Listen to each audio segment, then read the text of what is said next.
good, everybody? Back again with another Avenger stream, as we tend to do over here on Casual Avenger. But appreciate you guys coming through as always. If you haven't already, please consider smashing that like. Definitely help support the channel. Preach, I appreciate that 5, man. I just saw the super chat pop up. Hope you're doing well, man. I hope you're feeling better this week. Man, shout out to everybody. I see we got a lot of people, going in chat. I'm gonna get to shout outs in 1 second. Give me 1 second.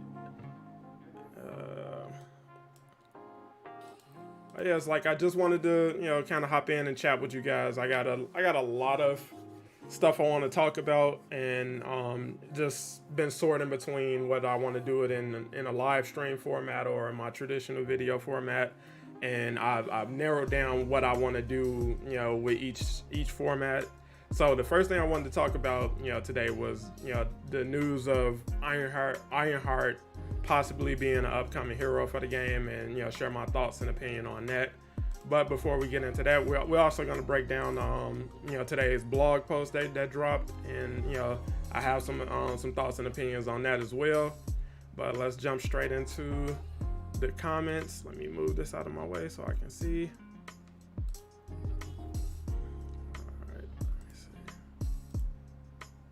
How's this blocking my view? All right, I'm gonna have to work around it. But we got Reginald Hayes in the chat. We got Cody. We got Shawnee. We got that boy dude. What's up? Omega NZ with the high ground. Appreciate you coming through, bro. We got General Kenobi, Chase Williams, Rockstar, Scott Preacher Man. Edgar Flores, Maximum Venom, what's up, bro? What it do? Rockstar, we got Cody Anderson, Jazzy Butters, what's up, man? Miss Rose, appreciate you coming through, hanging out for a minute. We got Kev Lowry, Lobo, Ant DC, what's good, bro? Yenshio, if I'm pronouncing that right. Cito, Fetty, Brandon Washington, Abstract Galaxy, Darius Smiley, Mr. Sadat the Gamer himself, my co-host, what's good, bro? Doctor Strange is weeks away. Yeah, if we counting by multiversal weeks, then yeah, he coming a few weeks in somebody's multiverse, probably not ours though. But what's up, Sean C, Keithon Roy, Vape, what's good? Jab Cajun, what's good, everybody? I think I caught up with everybody. Fire Dragon, what's good? Like I said, just wanted to hang out and have a bit of a conversation with you guys. After we wrap this up, I got to make a quick run, and then I wanted to hang out over on the Discord as well. I know today is reset day, so if you guys need cloning lab runs, raids, all that stuff, we can hang out over on Discord and team up and knock all that stuff out as well. So I know I've been, kind of low key these past few days, but I've been kind of just plotting and planning and, thinking about how to best execute everything I want to do in the upcoming days. Like that War Machine video I've been telling you guys about, where I'm going to outline everything I think they should do and could do in terms of his gameplay using the assets that's already available for them. That will be out probably at the start of next year. But I've been working on that, gathering resources, narrowing down everything I want to do and say with that. So it's like, be on the lookout for that. But it's like, even with the game possibly winding down or possibly, losing support in 2023, that's not going to be early in the year if it does happen. And, until the wheels fall off, you guys already know how I'm rocking. We casual Avenger. We're an Avenger to the end over here. So, I got you covered. But like one of the things I wanted to talk about in regards to Riri Williams specifically is just, so one, when I say please don't do this, it's not that I think she's inherently bad or she's a bad choice for the game in general. I just think when you add in the context of what we got this year or what we didn't get this year in exchange for what we could have gotten, to do a character like this in what could be the game's final year is just, it's not what we want. And I feel like this year specifically should be focused on giving the players what they've been asking for, that in the capacity that's feasible. So the things that you can deliver on, that people have been wanting and asking for, deliver on that. Let's focus on delivering that for the people who've been here diehard, waiting for more and better things to come, when it's looking like those things will never come. All right, well, at the very least, we can deliver this. So that we tuning out the hate. I don't even see what you just typed. That's gibberish. So ignore Sadat the gamer. He probably having a down week or something. Something wrong with him. He possessed or something. Something's wrong with him. The spirit of hate is taking over him. So we're gonna forgive him for his misdeeds in the chat. But it's all love. What's good, Dread? What's good, everybody who just popped in the chat? As always, you guys know the drill. Smash that like. It definitely helps support the channel. And if you got an opinion or you got a question or something like that, feel free to drop that down in the chat. If you tag me in it, it'll make it pop out a little more. Super chats and all of that stuff pops up automatically. So you don't have to do that, but if that's another way to kind of get your question push to the top and to the forefront and all of that stuff. But it's like Ironheart.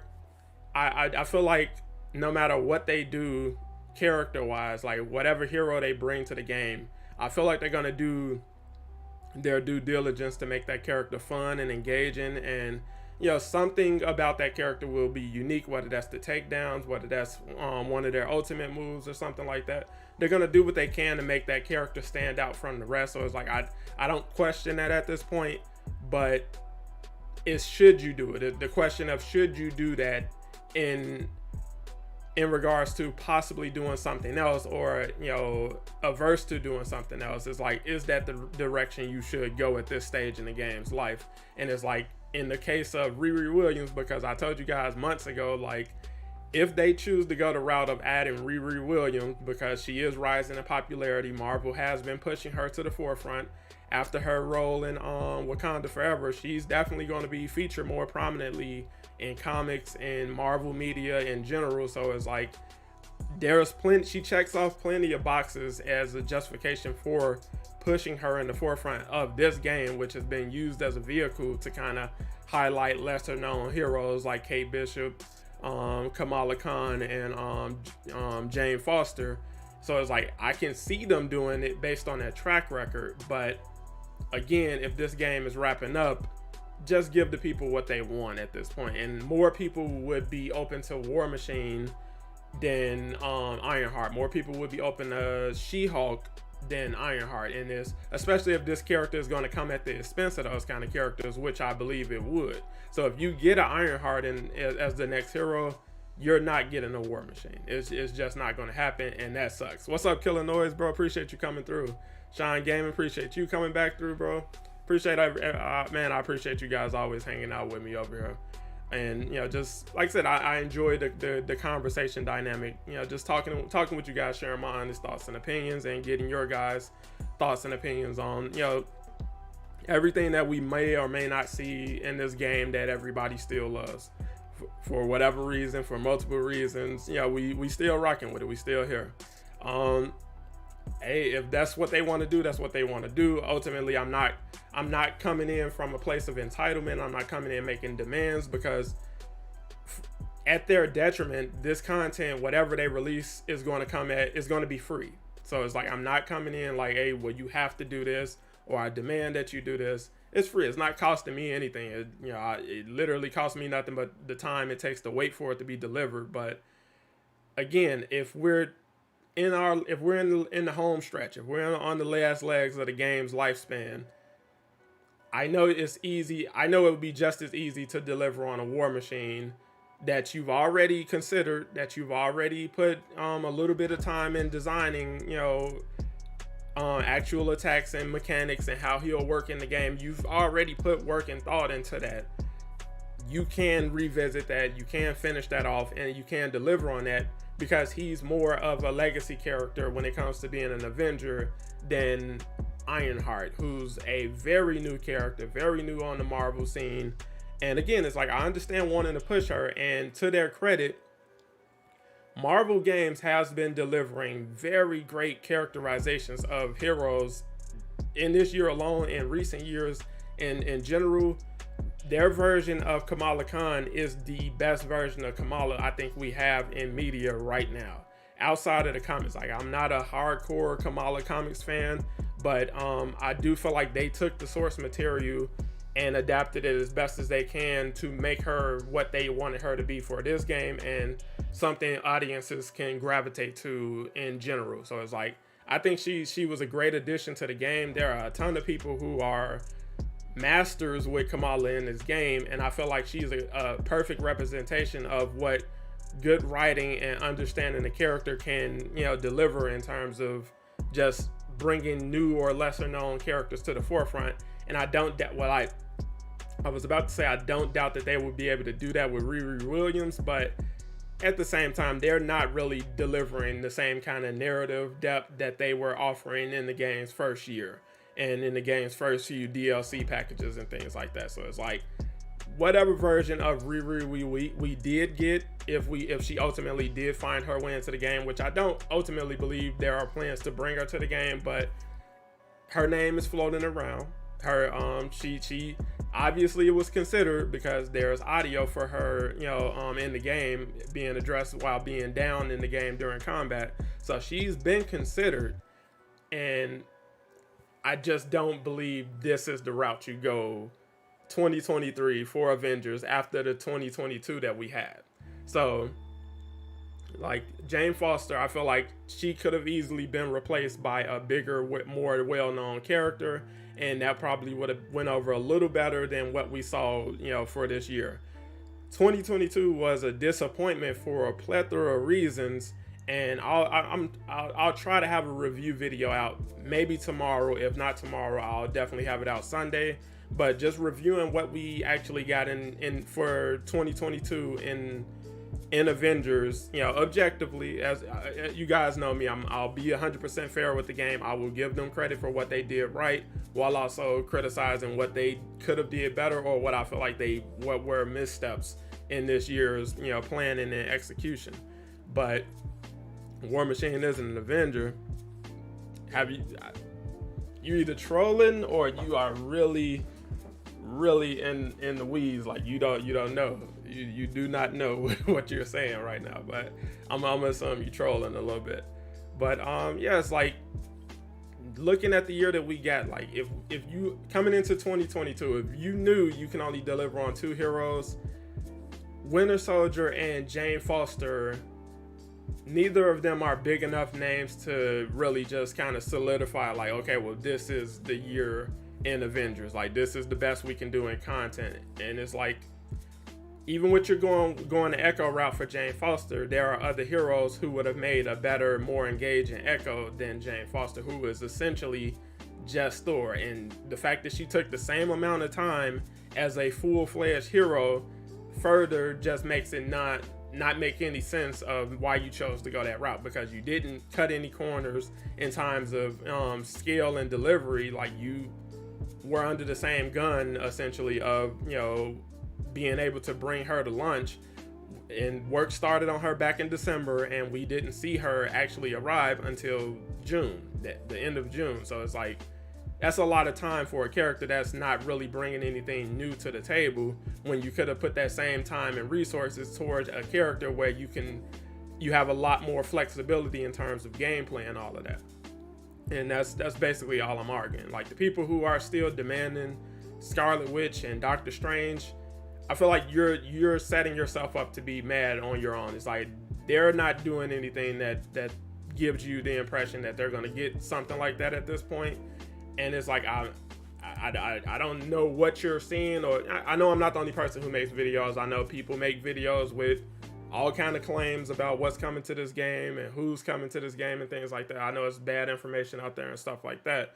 But it's like, if you're objectively looking at what the game has shown you, what they've been able to do and deliver in this past year alone, we're in a downward trend. Like, we're not trending upward. We're not heading to bigger and better into 2023. You are either on pace to get worse or about the same. So smaller updates, maybe one or two heroes again, if we can get that. And from there, it may be curtains, because, again, Miller coming forward saying he's hearing directly from sources close to the project that the plan is to wrap this thing up by the end of 2023.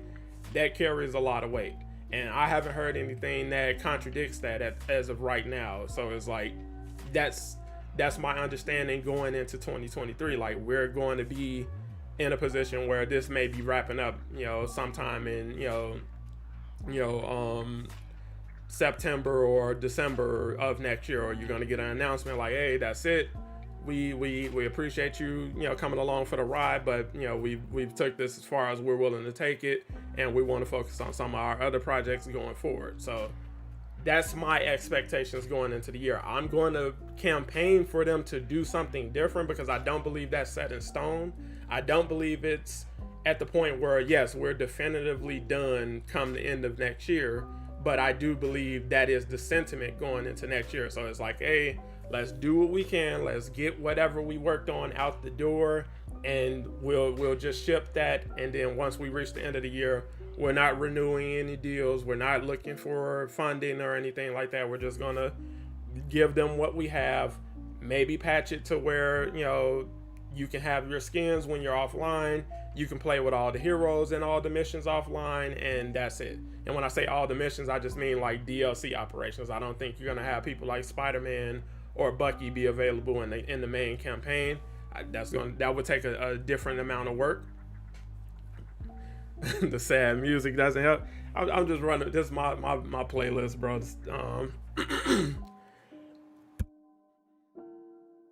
This is my vibes playlist. But yeah, it's one sec.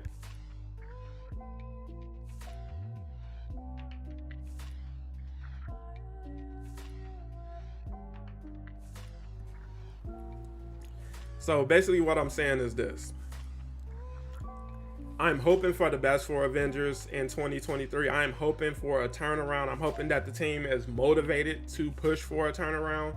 But I'm also ready for the news that there is no turnaround coming. There is no plans of a turnaround, because that's the impression I've been getting based on what I saw from this year. So it's like a lot of work went into getting Bucky to launch, and a lot of work went into getting Cloning Labs to launch, but it's not at the standard they set, for this game going forward. And it's just not at a standard that anybody would be willing to pay for in a game that's supposed to be a AAA, Marvel IP.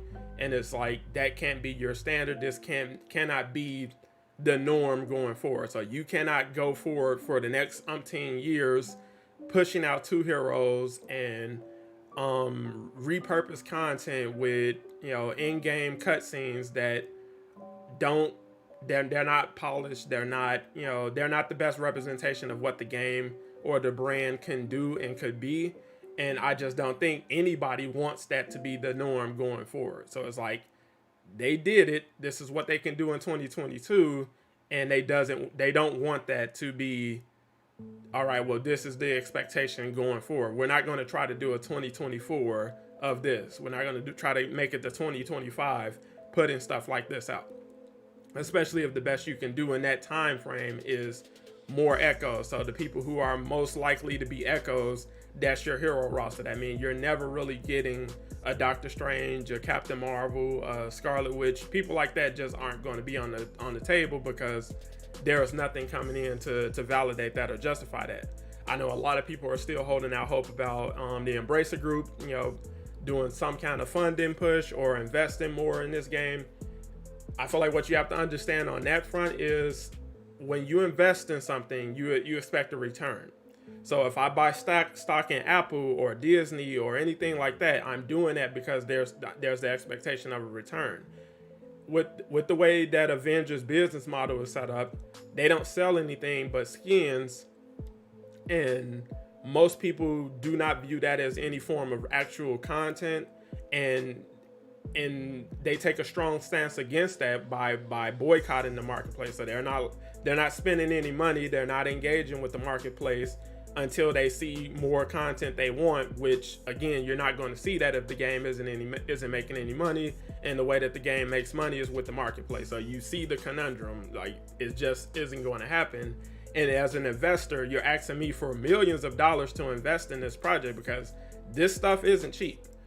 Getting resources for a new hero isn't cheap. So the voice actor alone isn't going to be cheap. And you have to keep this person on retainer for years to come because you have more heroes coming. You have more content coming. So you got to bring them in to do more voice lines for, content that you're working on going forward and things like that. That's money. And that's just for the voice actors. You get what I'm saying? If they went with generic people who don't really have a name in the industry, you could have retained these people at a much better rate than going for people like Nolan North and Troy Baker, because again, look at their names speak for themselves. You get what I'm saying? So it's like decisions like that only handicap this game when it comes to their marketability, their ability to generate revenue, because you're not selling any actual content. For a game that was modeled after Destiny, you took none of their business practices that made them successful. So Destiny sells their content, which allows them to make more content. That's why they're constantly delivering on expansions and guns and gameplay and all of this stuff, because they actually sell their content. They should have hired Cashew to voice the show. I mean, they got Christopher Judge. If they did it right, he could have been on stage giving a 20-minute monologue about Avengers and his success on that project. But which again, the War for Wakanda was it would have been a success if it was actually something that was sold. People play with that because it's free, and then they abandon it because they really don't care about anything else in the game. So it's like it's just bad decisions, and that's what I'm saying. That's what I'm trying to convey. Like, you cannot continue. Well, you can. I'm begging them to stop making the bad decisions. We've had years of bad decisions. Riri Williams would be a bad decision. I'm not saying she wouldn't be fun. I'm not saying they couldn't make her, interesting or anything like that. But in terms of everything else you could do, in terms of everything people want you to do, Riri Williams would be a bad decision. Jane Foster was a bad decision.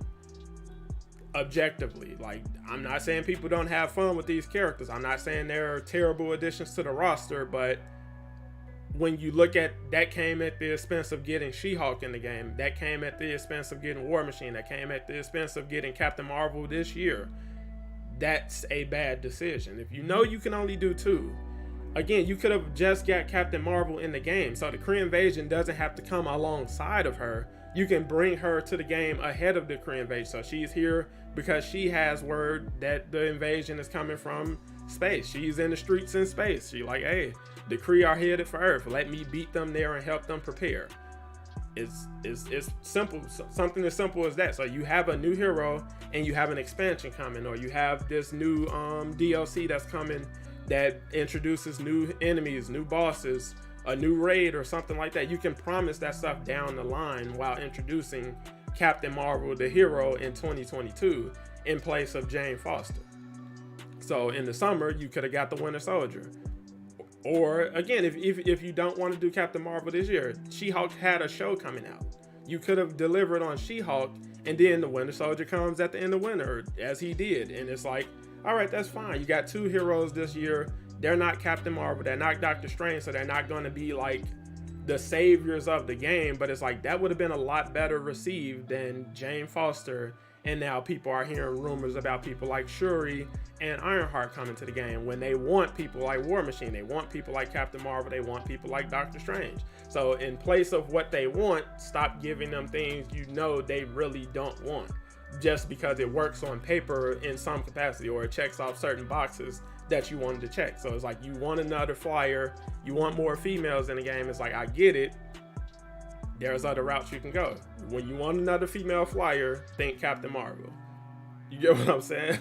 She-Hulk, she's a female. She had a popular show. Like, people hated that show. People criticized the hell out of that show.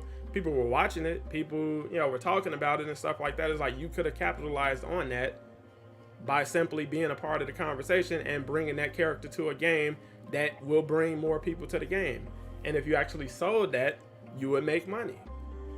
So when you're spending months trying to bring these heroes to the game, you're rewarded by simply Spit Flames. Appreciate that sub, bro. Thank you for becoming an Avenger. Your Shuri a jetpack.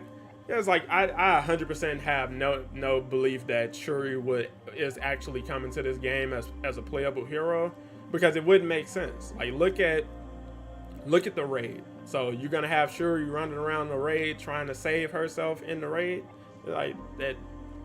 I know we're doing wonky stuff with the narrative at this point. Like we saved Bucky at the end of Cloning Labs, even though he was there from the beginning of the day.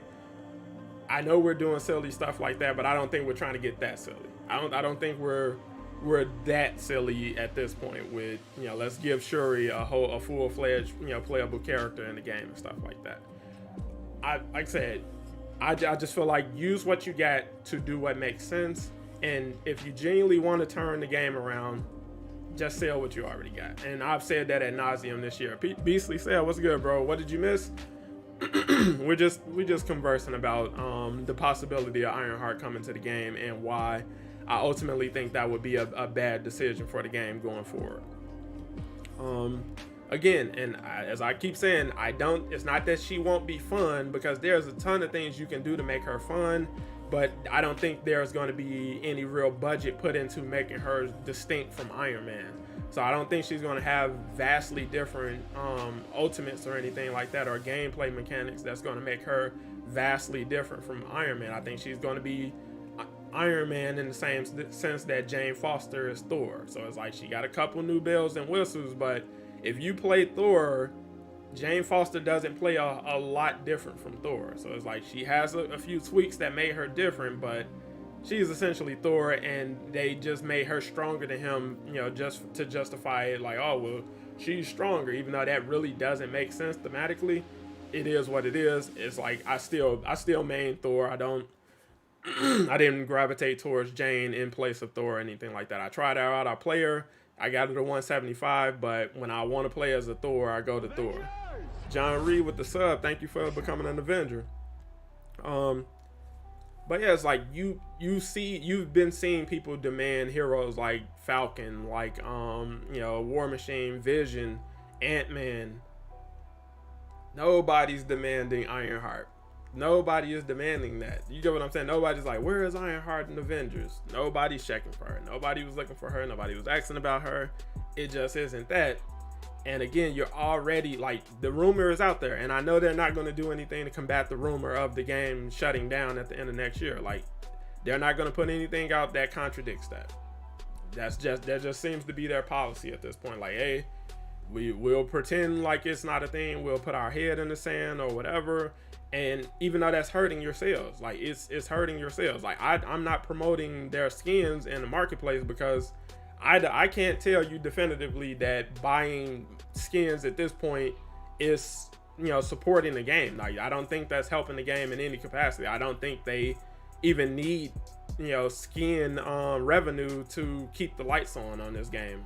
I don't think that has any factor onto it. And I genuinely believe that at this point, the revenue that whatever revenue they can squeeze out of Avengers is probably being funneled towards other projects, aka Tomb Raider, because they're rearing up for that. They're starting their marketing for that and everything. Like, Tomb Raider is getting ready to, that's going to be their big deal, and that's the reason that Embracer even picked up that studio.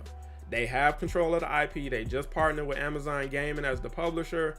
Tomb Raider is the future, and Avengers, they just don't give the impression that they care about it all that much. And it's like, that's fine if that's your prerogative, but don't piss off the hornet's nest any more than you already have with decisions like this. Because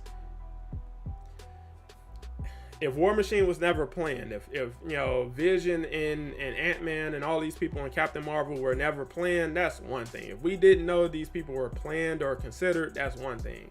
But you're deviating from that plan to bring people and heroes to the game that nobody was really demanding. So nobody looked at that list and said, oh, well, in place of Ant-Man, I would prefer to have Jane Foster. In place of Vision, I would prefer to have Ironheart.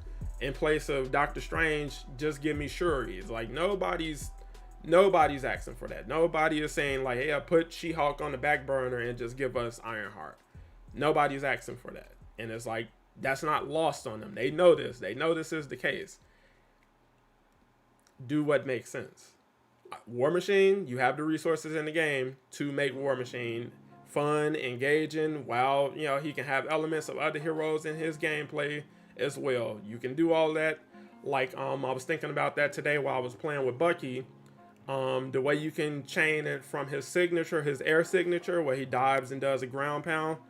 You can do that, do something similar with War Machine, where he does a dive, you know, and ground pound. And then when Bucky, you know, does his power attack chain, where he does the wide spray with his AR, you can simply add that for War Machine, except he uses his wrist, you know, ballistics. So he's using his wrist gun to, you know, shoot a wide spray. You can use the shoulder turret to throw a grenade out there. It's like you can take that same philosophy and apply that to War Machine, and it would make sense. You get what I'm saying? You can put a twist on it. So he ends with a grenade barrage. So he covers more ground and things like that. Like little twists like that you can do with new heroes, bringing them to the game and making them feel distinct from everybody else who is already there. This game will carry on to 2025. People like you are the reason I feel like they should focus on rewarding that faith. So it's like, I don't think we would have to see. We're not in the position to see that far into the future at this point. But I do feel like people like you should be valued and rewarded for having that kind of belief and faith in the game at this point in this lifespan. After the year we just had, to still have that kind of confidence in this game should be rewarded by the development team. Like, we want to reward you specifically for still believing in us, even though we haven't really done anything to justify or warrant that kind of belief. I feel like people like that should be valued more than, all right, well, let's focus on the new heroes. I mean, not new heroes, new players coming to the game. Because, again, you know, to still be optimistic about the game's future at this point in its lifespan is like that. You are a diehard fan, and that's your core base right there. So the things that your core diehard fans are gravitating to and they're holding on to and they want, that's what you should be focusing on at this point in the game's life. Let's focus on that. I'm offering feedback about things that can be changed in the game as it is. So it's like crossbones. You have two things you can that two holes that need to be filled that crossbones can help with. So in the snowy tundra region, you don't really have any missions. On my map, all I have is up from the depths.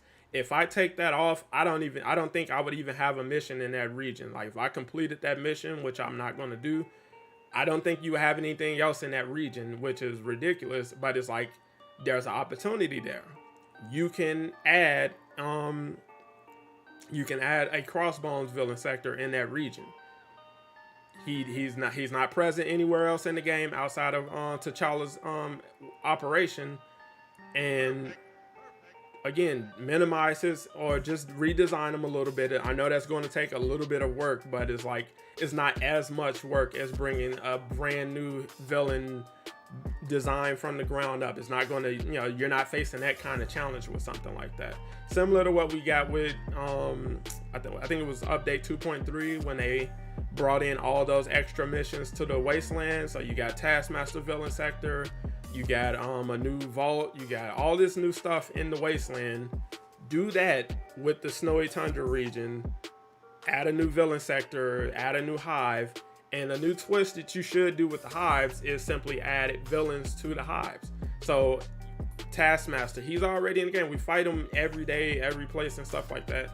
Just throw them in the hives to make that mission more viable, make it more of an option to play. So instead of just a grueling, you know, boring affair, it's like, okay, well, it's a boss fight in there. Give people more control over the AI. So people want this to be a single player game. A simple option you can give them is the option to go into the mission solo.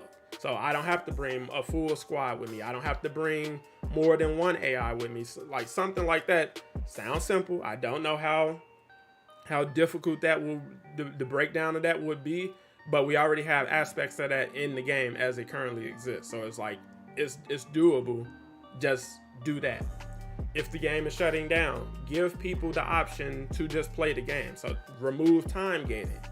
All of these things that are, you know, you're forcing people to play the game a certain way, scale back on that stuff. Take that stuff out of the game and just let people play your game as it is, especially if you know the lights aren't going to be on much longer. Just simple stuff like that. You know, if you can deliver War Machine, deliver War Machine. If you can deliver She-Hulk, deliver She-Hulk. If you can squeeze out another year to get Captain Marvel to the game, just because you know people have been wanting her since day one, do that. Do that. There is justification in doing that. If you want to see a return on that, change your business model. I know they made a promise of we're not going to sell content. We're going to give people content for free. We're only going to sell skins and stuff like that. Bro, the people who would try to crucify you for that, they honestly don't matter, and they would fade to the background the second they have to pay for this content that they love to bash. It's really that simple. Patrol mode with join in progress. Bring that to the game. Just everything that's still in the house, man. Just throw that into the game. And if you genuinely want to keep the game going, you know definitively you cannot do that with the business model that's constructed as it is. You just can't do that. And it's like I've been talking about that ad nauseum at this point, but you just know it. Like, the marketplace stuff isn't going to be enough. What's up, Avez? Appreciate you coming through. What's up, V-Way?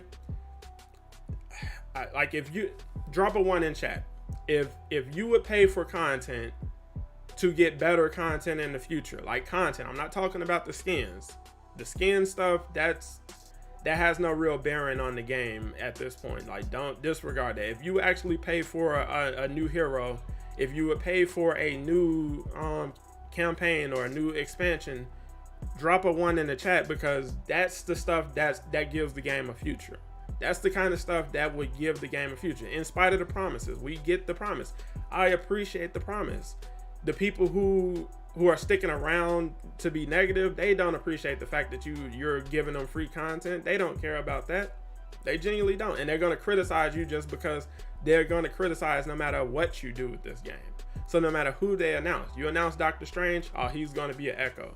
You announce Scarlet Witch, oh, why wasn't it Doctor Strange? You get what I'm saying? They're going to criticize you no matter what. So it's like, forget that. Like, that's coming with the territory at this point. Nobody's upset with you for, doing what makes sense, especially for a game that everybody seems to want to continue. That's all I'm saying. And paying for content in 2022 in a game, in a market where everybody is selling content, whether they're a live service game or not, that's just the market. That literally makes business sense. You have to invest a ton of money into these games. So Insomniac Spider-Man, you didn't get the season pass stuff for free. You had to pay for that. They'll give you a skin for free because that's the least they can do. That doesn't matter. That, you get what I'm saying? Do that. You're doing the opposite of that. So you're selling skins while giving the main course away for free. That stuff made no sense. And to stick to that for more than a year is that it just sounds like you're sabotaging the game. It's like you don't really want the game. You didn't want to give us a chance. You didn't want to turn this around.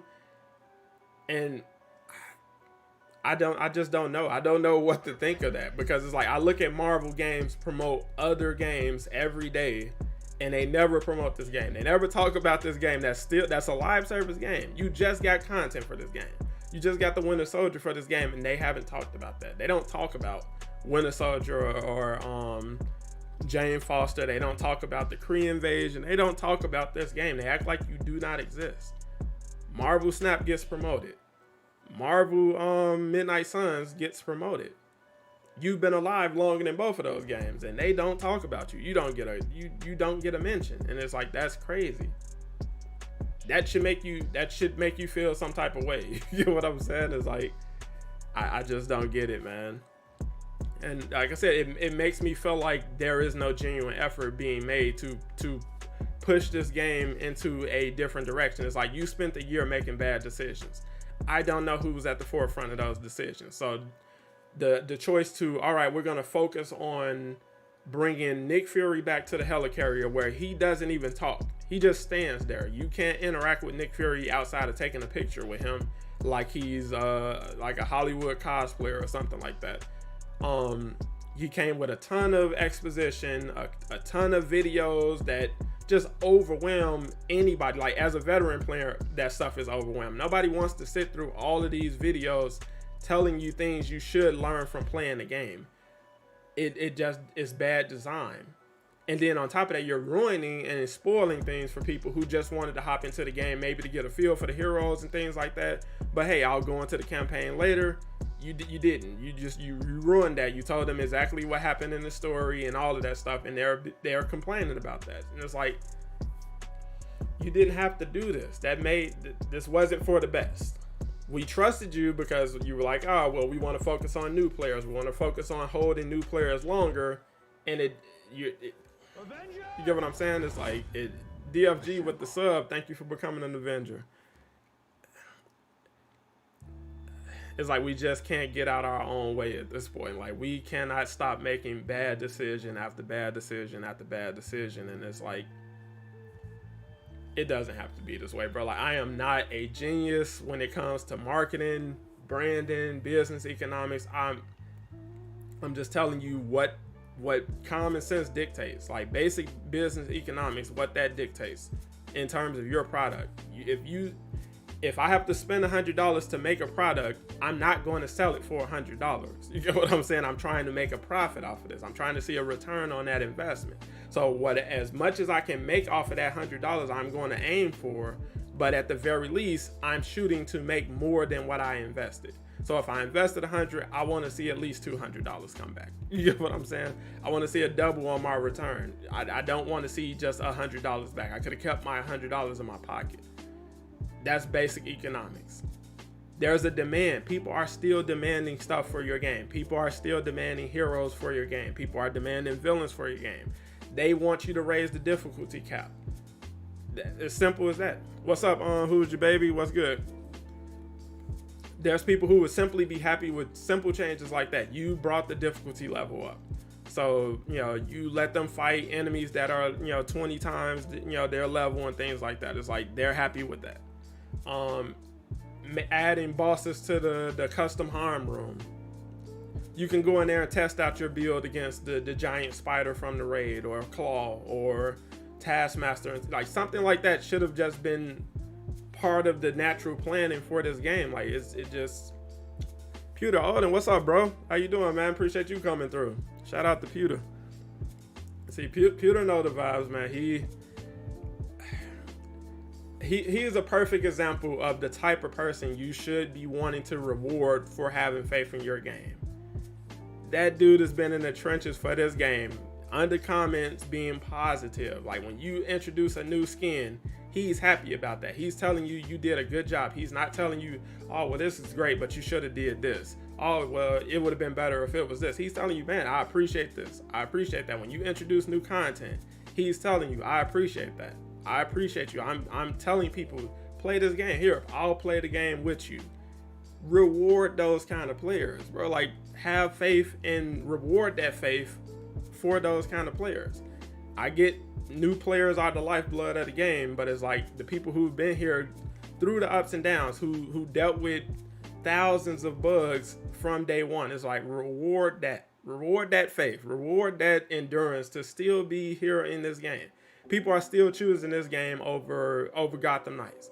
Gotham Knights is a great game. It's fun, but it doesn't have what Avengers has, and it doesn't have the potential that Avengers has. And it's like, the fact that people still see that kind of potential with you, bro, like, give them something. Give them something, man. That's all I'm saying. Like, the creative program, that could be 10 times better, bro. Like, that can be 1,000 times better than what it's been, if you wanted it to. So instead of just showing off a skin, getting early access to skins, I can show you guys in-game gameplay footage of the Winter Soldier before he even gets here. So I have hands-on experience with the Winter Soldier before he gets here. That's the kind of access I would want from a creative program. I would want to be able to showcase actual content ahead of its release, outside of just skins. Is Gotham Knight still going? Yeah, I mean, you can still play it. I feel like it's tapering off, just like Midnight Suns and Avengers. Like, it's tapering off, and the droughts are coming back and back. You know, they're coming back around faster and faster after every update for Avengers. So it's like the burnout on Bucky is coming around faster than the burnout for Jane Foster did, because it took so long to get him, and it's like you're not giving anything new. There hasn't been a new event this year. So instead of doing the rework stuff with Nick Fury and all of that stuff, you could have introduced a new event. You had the event rework coming in the pipeline in general. So it's like, here's a new event. We need a new event. We need something to keep this fresh. Something small, something feasible, but a new event. Crossbones. You get what I'm saying? Hey, here's Crossbones in a new event. There you go. The mercenary event, or whatever you want to call it, whatever you want, whatever theme you want to put on it. You know, Claw can be the focus of it. You get what I'm saying? Like, I don't know. I don't know what the thinking is over there, because it's like what we should do. Like, it's like the blinking, blaring, obvious choices. Just, it's like somebody throwing a lamp, a towel over that or something. Like, no one's looking at that. Nobody's paying attention to the blaring, obvious answers to the game's problems. And we're coming up with elaborate new ways to fail. And it's like, that's crazy. That's crazy. The fact that this game is still trudging along as much as it has is crazy. Traversal needs work 100%. 100% it does. They know that, and I think you're going to see the work on that being done at the start of next year. But again, it's like, you could have did that this year. That would have been better received. So, you know, you had people looking for a roadmap that wasn't coming. All right, guys, we're stepping away from the roadmap, but we're going to make your heroes feel better. This February, you're getting an update that's going to make your heroes feel a lot better. They're going to have better traversal. They're getting hero buffs, all of this stuff. You should have been doing that from the start instead of doing, you know, nonsensical stuff that went nowhere. So we don't need Nick Fury standing on the helicarrier doing nothing. You could have saved that for when you actually had a plan to bring Captain Marvel, because it's like you're setting up the expectation that a Kree invasion is coming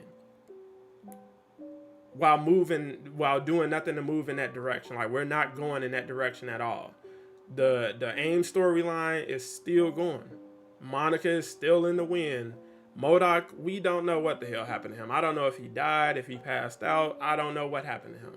We went to a cloning lab that had no clones. You get what I'm saying? It's like, decisions like that just, it makes no sense. It literally makes no sense. So it's like, I can only imagine what kind of ideas you're pitching to would-be investors, because it's like, it makes no sense. And it's like,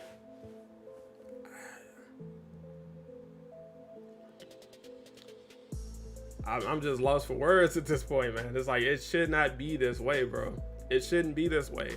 For a game that you've been working on for over 2 years, like, it shouldn't be this way.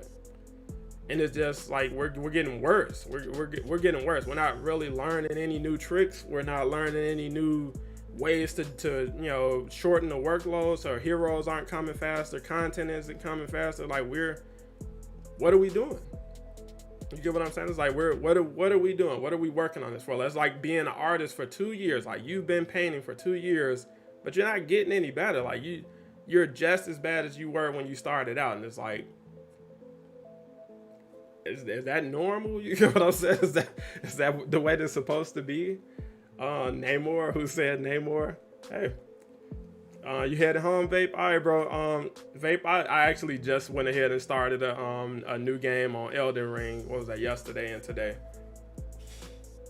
I've been having fun. I went ahead with the samurai build. So, like I said, we'll find some time to hang out, bro. Appreciate you coming through as always. But yeah, it's like, I'm telling you, like, I just want.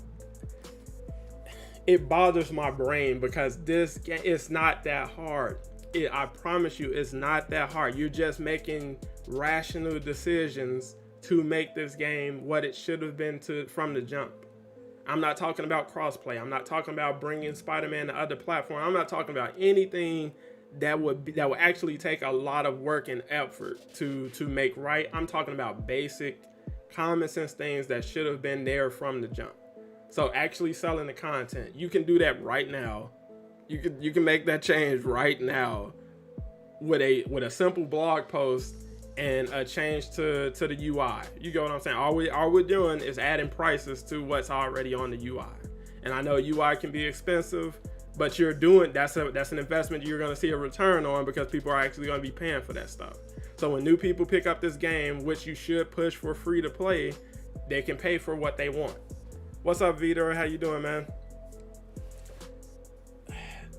You don't have to let this game just die off or, you know, fade into the sunset and stuff like that. You can literally just do common sense business practices and turn this thing around.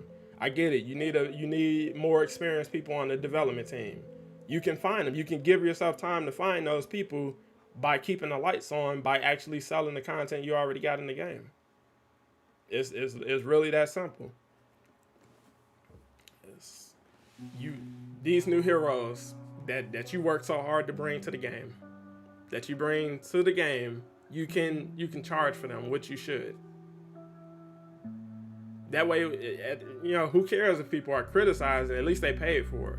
And again, that's something you can gauge. That's something you can actually get analytics from, because when you see that, oh, Riri Williams did underperform, so she didn't meet our expectations, this was a bad investment. This wasn't something we should have did. So instead of doing this, instead of trying to tell players what they want and trying to give them what we think they want, let's listen to the feedback and give them what they want. Ooh, let's do a poll. What hero would you be most excited for? Oh, we want this hero. We want this hero. Only list people who you actually have the resources to pull off at that time. List people you have interest in doing at that time, and you'll see for yourself what the people have to say, and the money will tell you. The money will talk. When people say, hey, I'll pay for this, I'm not so much interested in this. That's talking. That's the consumer telling you what they want. Stuff like the cosmetics, you know, how in like Gotham Knights, if you equip certain gear that changes your appearance, that changes the way your hero looks and things like that. It's like people wanted that for Avengers. The game wasn't designed with that in mind. So it's like what you see is just one big mesh. So it's like they can't just mix and match pieces to that degree, because they didn't plan for that early enough in production to actually make that a thing. Which is fine, you know, people accepted it is what it is, but feedback like that matters. You know, if you can work on something like that in the future, so if you can redesign the way the costumes and everything work in the future, that would be a wise investment, because people would love to get gear from that they find in the game, put that on, and that changes the way your arm looks, that changes the way your helmet looks, or something like that. People would love stuff like that. And that would be a good investment if you can find the time to invest in that. Again, people will pick this game up for free. If you make this game free, people will pick it up because they're curious. They just don't want to pay for it. They don't want to pay $40 for this game in 2022 because all they hear is bad things. When they see IGN post a trailer for it, all they see is bad responses from that. When they go on Reddit to ask questions about this game, there is a wave of people waiting to tarnish their perception of this game because they're bitter and they're jaded, and they don't want you to succeed at anything. And it's free for them to hang around. So when they want to stick around to bash Bucky, they can do that for free. You're not even charging them to be there. And it's nothing for them. It literally costs them nothing. Oh, I'm not buying whatever you throw to the marketplace. Oh, that's cool, but it could have been this. There are people who literally ask for specific things to come to the marketplace, and when that stuff comes to the marketplace, they're taking a strong stand saying, oh no, I'm not paying for that. Or you're greedy and stuff like that. It's like, stop trying to appeal to people like that. Stop listening to those people. They're just here to bash. They have nothing else to do. They have nothing else going on. That's all. Crazy the way they did this game. Just like it is crazy, man. It's like, I feel crazy just like looking at it, like just, it's an Avengers game. You have some of the best gameplay on the market. There is no other game that's offering this kind of gameplay with these specific characters. And you can do more. You can do more if you just do what makes sense. Make rational decisions. I don't know how you keep greenlighting this game every year. I don't know how they made it into 2022 with that business model. You're only selling skins. Like, I guarantee you the amount of effort that it takes to make a skin is astronomically less than the work that goes into making a full-fledged hero, that making a level, a brand new biome for players to roam around in. That time and money can go towards new villains. You haven't added any new villains, bro. Like a year, we got a whole new year, and you repurposed what you already had while promising to move the story forward while actually not doing that. Nothing changed in the status quo. MODOK came back and he died again, or he passed out again, or whatever. So he's not here. He came to not be here again. So it's like he's here and now he's not here again. The status quo didn't change. Monica is still here. We fought her again, and we're gonna have to fight her again in the future because she's still here. Nothing changed. I don't know if that takes a skill to do stuff like that, because it's like this. It's like we're on a treadmill with this game, or a hamster wheel or something. It's like we're not going anywhere, like anywhere at all. And this, like I said, to still see people who see like the brightest future for this game, like, oh man, Doctor Strange biome, or we're gonna see Asgard, or we can get Atlantis. It's like, I wish I could see it. I wish.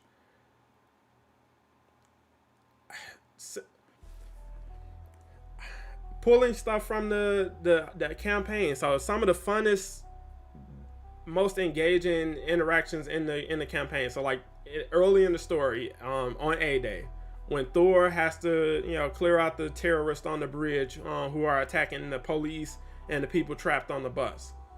A mission like that, you get what I'm saying? Just throw that in the game. Like pull that out of campaign, throw that in multiplayer. Look, a A-Day flashback mission where you can play with any hero.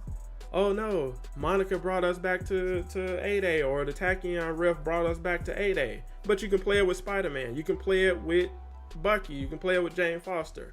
And you have to do the same things, except it's multiplayer now.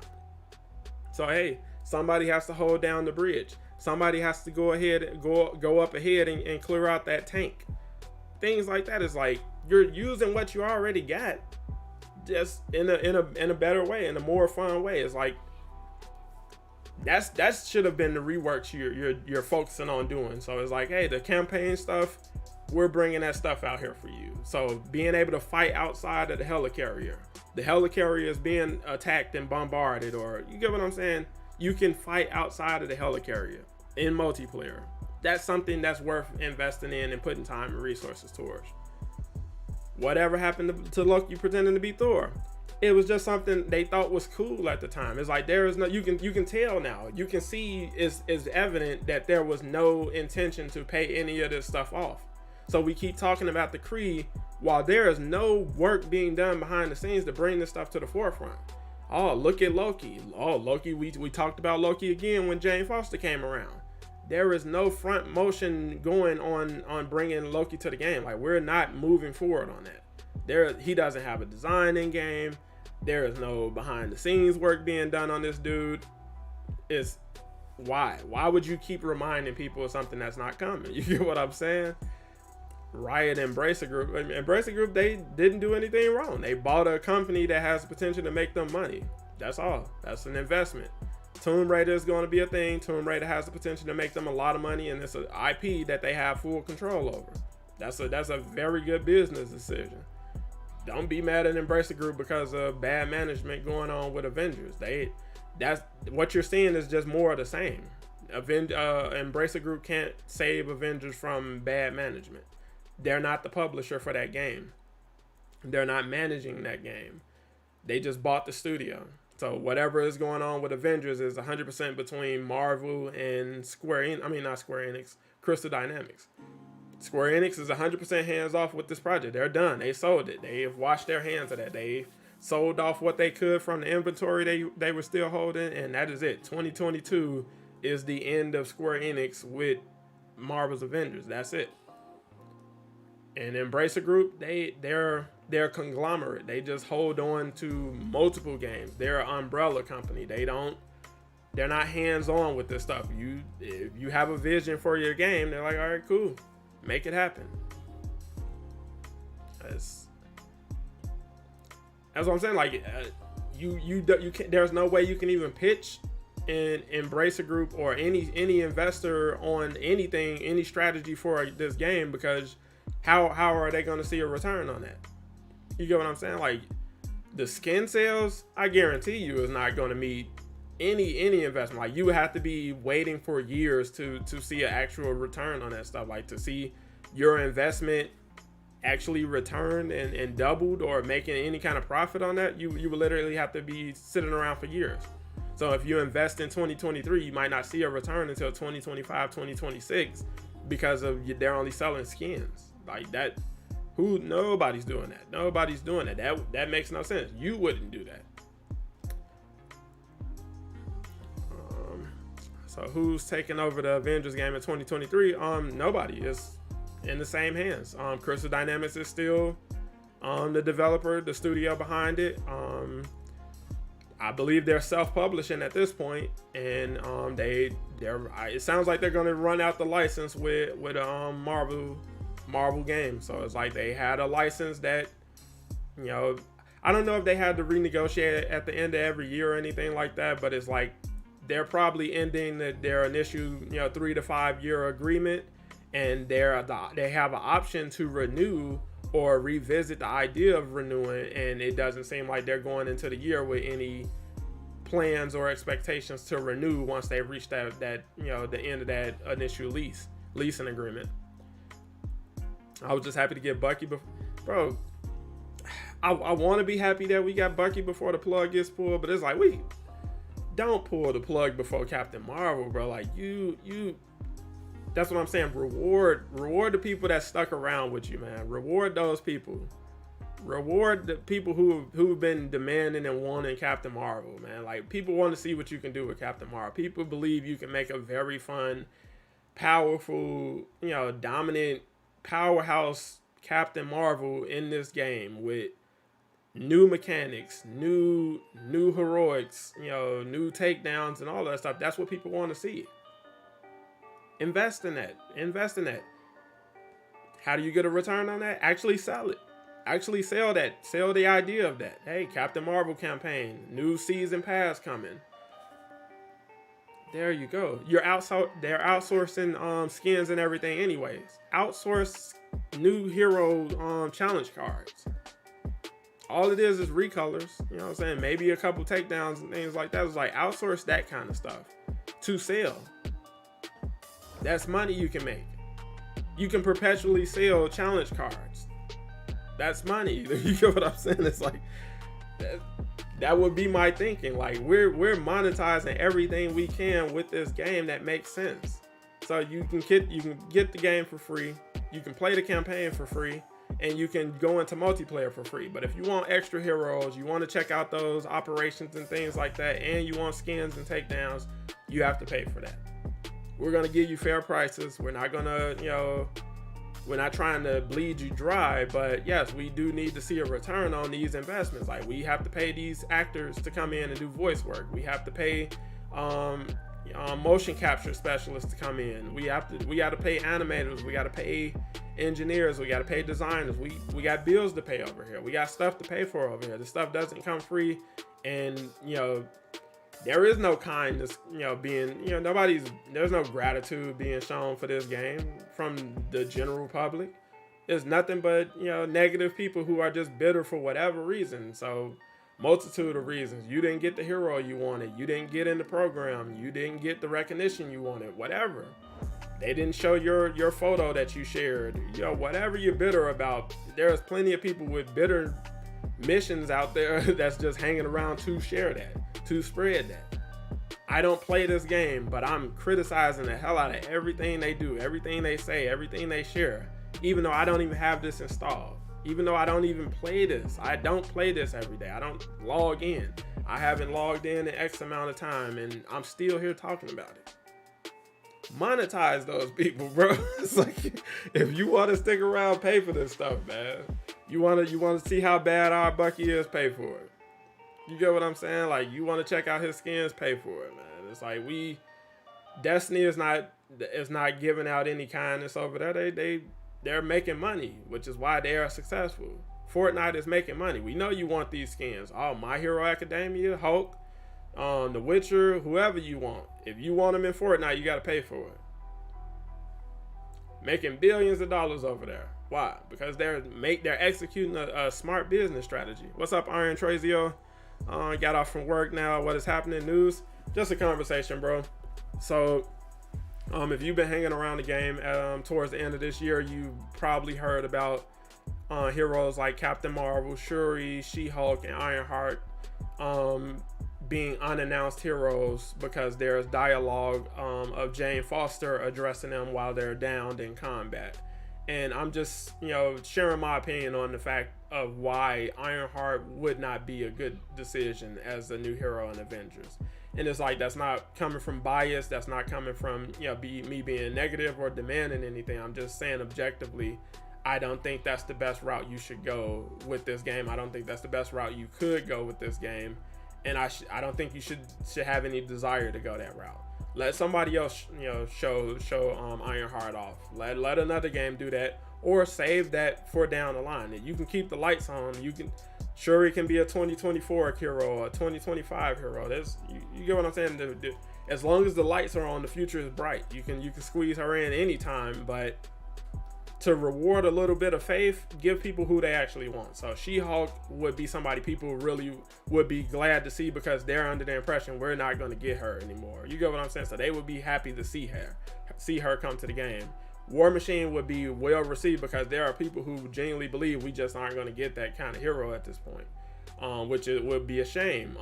Captain Marvel, finally we got Captain Marvel. That would be very well received versus Ironheart, and then maybe the lights go off. Like that's gonna piss people off, bro. Like objectively, like 100% being real, you're gonna piss people off. And it's like there are people who are gonna be positive to the end, but it's like most of the people interacting with this game are negative anyway. And then it's like some of the people who are trying to be positive, something like that will piss them off. Like objectively, like they're gonna put this they're not even going to put the game down alone. They're going to put this game down and they're going to start doing the bashing campaign. And like you already got people talking about, Riot, Embracer Group. You're looking for people to lash out at and blame. And it's like, it doesn't have to be that way. We don't even have to go that route because you can make smarter decisions to avoid all of that. Simple. People would prefer, like, there's people who would take Nick Fury over Ironheart. Like that would be probably better received. Like, no. Like I said, you're gonna ignite the whole woke crowd and all of that stuff. It's like you don't need to do all of that stuff, bro. Like there's other games. She's in mobile games. This isn't her first foray into Marvel game, and she has other opportunities out there. You don't have to force her in over here. You didn't have to force Jane Foster into this game. Like just do something else with that. Whatever you were thinking for her, take those mechanics, reskin a EXO. And bring Crimson Dynamo to the game. So take Hulkbuster mechanics, take Dreadbot mechanics, take EXO mechanics, and reskin the EXO and put Crimson Dynamo in the game. Put that creativity and that motivation towards Crimson Dynamo. That's a new villain, new Iron Man villain. You can send them to Wakanda. You can send them wherever. The Snowy Tundra region, the East, what is it? Eastern Seaboard, whatever. Do something new. Do something new and creative instead of that, because this is not going to be what we want it to be. There's at least 10 heroes I can name off the top of my head that I would prefer over Ironheart. 10. So it's like I would prefer a Vision character with clone mechanics over Ironheart. Because Vision has more room to be unique.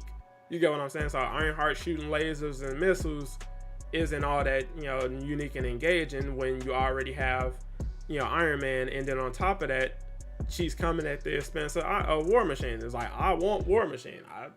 I have not hidden that fact from you guys. Like I made that quite clear. Like I want War Machine in this game because he makes sense. He's already playing. Give me that. Don't try to give me something new. So if I come to you asking for something specific, don't try to give me something different. Give me what I asked for. That's how the market works. What's up, Nick? I'm good, man. Like I said, chilling out. Finally made some time to sit down and stream with you guys. I want to try to get a traditional video out today. So if I can, I'll try to probably have that out probably like 6 or 7 at night. If not, I'll just go ahead and do an early video for you guys tomorrow. But like I said, just hanging out. and just having a conversation. Like, it's something else I wanted to show you guys.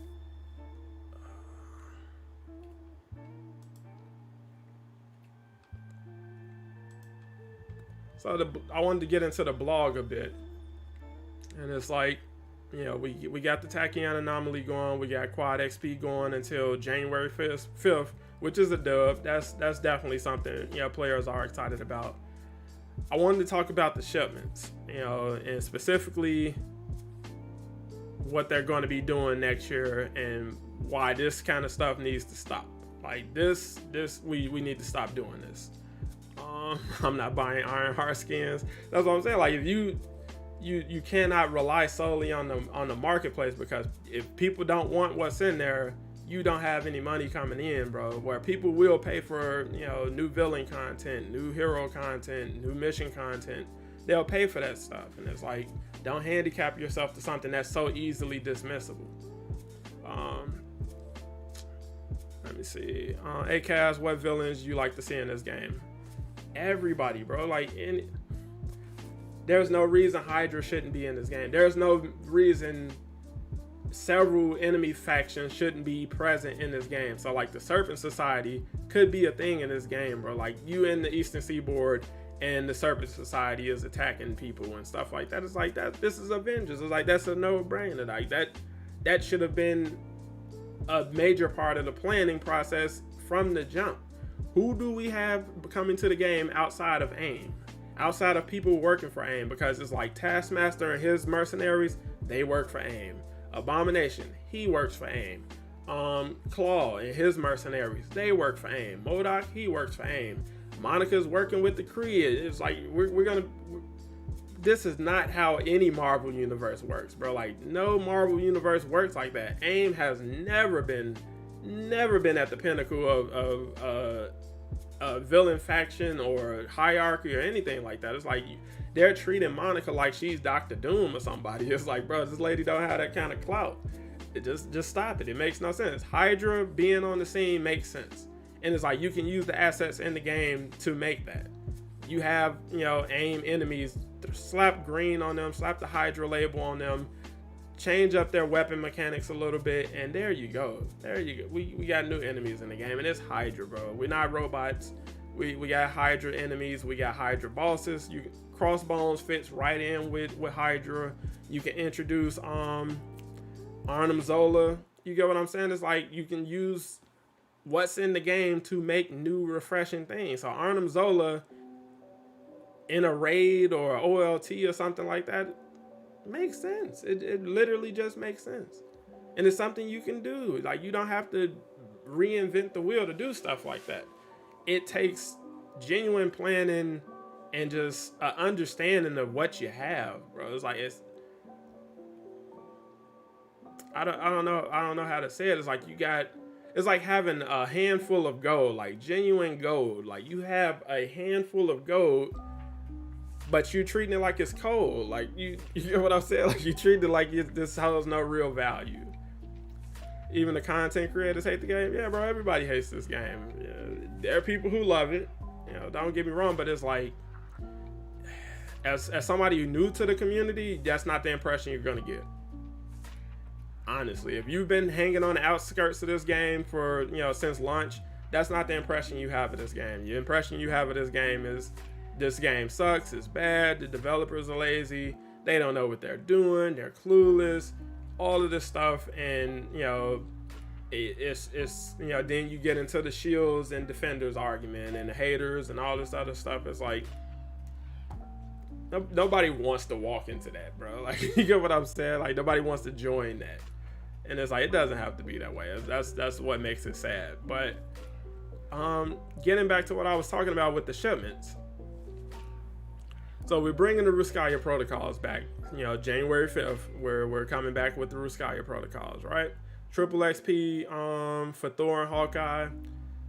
Shipments reset. You got Iron Man Marvel Studios Iron Man 3 coming back as the specialty item. Shipment cost is going to be reduced to 50 units to claim, and the outfit is guaranteed on your 100 claim. Bro, this gotta stop, bro. Stop doing this. Now, when they first introduced the concept of shipments coming to the game, they said specifically items sold in the shipments will not be found in the marketplace, and items sold in the marketplace will not be sold in the shipments. That's not true because these skins have been sold in bundles in the marketplace. That's fine. I am not crucifying for you that. I'm not crucifying you for that. I'm not demonizing you for that. I'm not even I'm not getting down on you for that. That's fine. Give people the option to buy it over there. That's cool.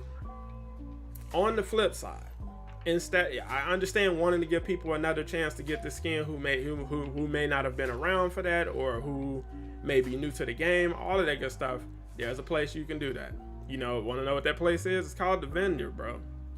Announce it. It's going to be in the Vendor. Go to Chastity and get this new skin while it's there. That way, your veteran players still have something to chase. The unit cost of shipments, that needs to come down in general, because 500 and 250, that's way too much for what we're getting out of there, bro. Like, the resources have been throttled.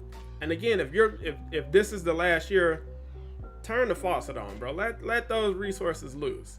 Let people actually get stuff out of there without being throttled and without having to chase the same stuff over and over and over again. So if you're still going to put this kind of stuff in the marketplace, and you're selling it for just 50 units and all of that stuff, if you already have it, your chances for getting some of those other skins in there should increase exponentially. So you should have a 70% chance to roll a brass, cosmetic team item or something like that. Just those hard to roll skins that you just can't get. Those numbers should increase exponentially if this is your second and third time having this as the featured skin for the shipments. Like, just stop doing this if you can. Put this in the Vendor. Put this in the fabrication machine. Put it anywhere else, or just put it for free. Just give it away for free in the marketplace. That's it. It's really that simple. Log into the game. Here you go. If you didn't get it already, here's this free MCU skin that was already free because it's just a shipment anyway. Just give it away in the marketplace, and that way it's out of the way, and you still have skins that were supposed to be featured in the shipments that still haven't. Black Panther's shipment skin still ain't made it to the marketplace. I mean, it still hasn't made it to the shipments yet. It's like, do what makes sense, man. Like, just this screams tone deaf. Like, we don't care. We don't care how this looks. We don't care how this affects the veteran players. That's what this screams. And it's like, stop screaming that. Stop doing that. You don't have to do that. You don't have to double down on that. You can be flexible on that. And there's a place you can give this. You can give this away in several places. The Vendor, the marketplace, wherever. You can give it away as the Amazon Prime skin. You can give this away wherever you see fit. It doesn't have to be something everybody has to chase because there's no flexibility in the shipments. So if you already have it, they're not substituting this skin with something new. You're just not getting it. There's nothing for you to do in the shipment that month. You get what I'm saying? It's like, stop doing that. You're already locked and loaded for January. I get it. You don't have to do that in February. You don't have to do that in March. Stop doing this. Just stop doing it. You got new skins coming. This is cool. This Iron Man Prime armor is great. Again, it's like, I just don't feel comfortable promoting it because, again, if you want it, get it. You get what I'm saying? If you don't care about where your money goes and stuff like that, you just want it because you want it. You've been waiting for the skin. You want to wear it and stuff like that. That's cool. I just don't feel comfortable promoting it because when I used to tell you, like, hey, support the marketplace because that's how you keep the lights on. That's what I genuinely believe. I no longer genuinely believe that, so I'm not promoting that. That's all I'm saying. So being upfront and honest and 100% transparent with you, I don't know where your money is going when you buy stuff in this game anymore. I don't believe personally that it's going to funding this project or future things in this project. There is nothing to support or contradict that. That's my assumption. I know they're rearing up for a Tomb Raider. I know resources are being shifted away from Avengers for Tomb Raider. There are people working on both projects. There are people being pulled from one project to the next. Nobody's coming off a Tomb Raider over to Avengers. What Avengers has is what it has. That's it. But you got a cool Hawkeye skin coming up. Great. We got the Bird Hawkeye. We got Birdman. We We just got his MCU Avengers 2012 movie outfit. You got this modern Hawkeye coming. It's like, that's great, bro. This is all great. But again, it's like this, and this is already in the marketplace, I believe.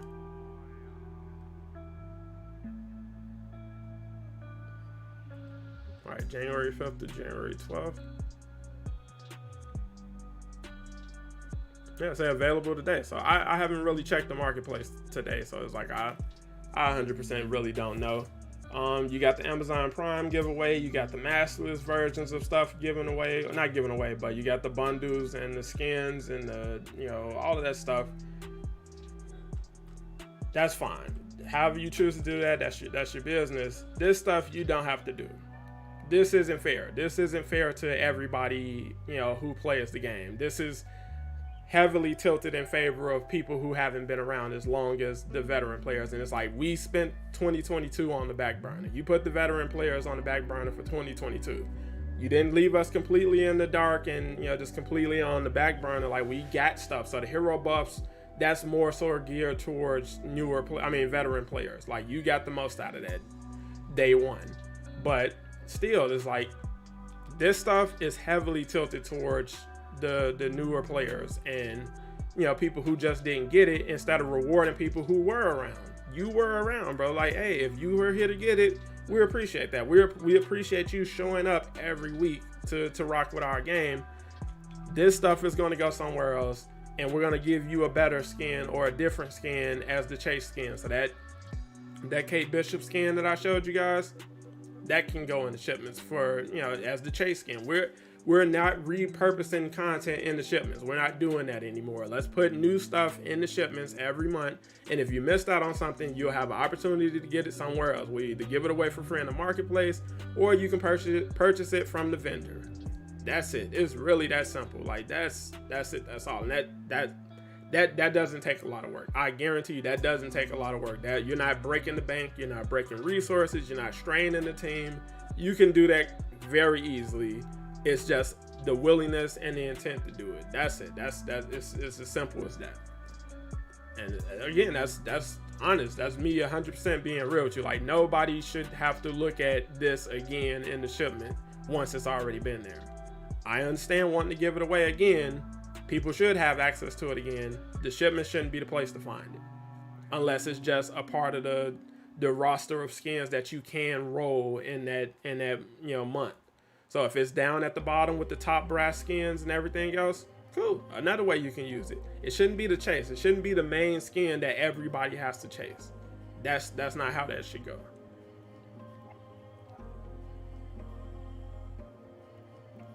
It's like, if you, like I said, I get what you want. Always spend your money how you spend your money. If you want to wait for deals, do that. If you don't want, if you're boycotting it, that's your prerogative. That's all fine and good. Do what makes sense to you. I'm not advocating for you to go one way or the other with the marketplace stuff. I understand that's the only way of making money. I don't know where that money goes, but this I feel like this you have the most flexibility with stuff like this. You can put this somewhere else to where you're not alienating your veteran players who have been around and who already got that, who were excited to see that and who got that day one because they were around in the game. Nobody else is being punished by this being put somewhere else. You can still get it. You can go get it from somewhere else. It's the same skin. You don't have to work as hard. You don't have to sit up and open 100 shipments to get it. There is no downside to getting it from somewhere else. You're getting it. So it's like, and I get it, like, hey, well, we want people, we don't want to give it, to somebody else. And the other players, you had to grind for resources and units to be able to get that skin and all that. Bro, as long as they got something new to chase, that's fine. But no veteran player is crying about what's new, having something new over getting something old. Like, nobody wants the same stuff. Getting reused content is the theme of 2022, and it's not a good theme. Nobody was happy about that. Nobody. It's like, we worked with you because we thought things were going in a better direction. We thought you were setting up stuff. We thought you were gearing up for bigger and better. And now we know that's not necessarily the case. And it's like, All right. Well, no excuse for that then. I don't want to see you doing that anymore. You get what I'm saying? I don't want to see you doing that anymore. I don't want to see or hear that anymore. This is cool. You're being very creative with what you can do when it comes to skins. Apply that creativity to bring in new villains to the game. So Monica's, when you fight her in Beat in the Eyes, one of her clones can summon a giant tornado that sucks you in and all this other stuff. That's Whirlwind. Just add Whirlwind into the game, either in patrol mode or a villain sector in the Eastern Seaboard. You literally can do that in the game. Hawkeye has a tornado in the game. Take that, apply that to him. You get what I'm saying? He throws out razor disc and everything like that. Give him the mechanics are there. You can do it. You can do something like that. All you would be doing is designing the skin for him. That's it. You can take assets already found in the game and just make something new.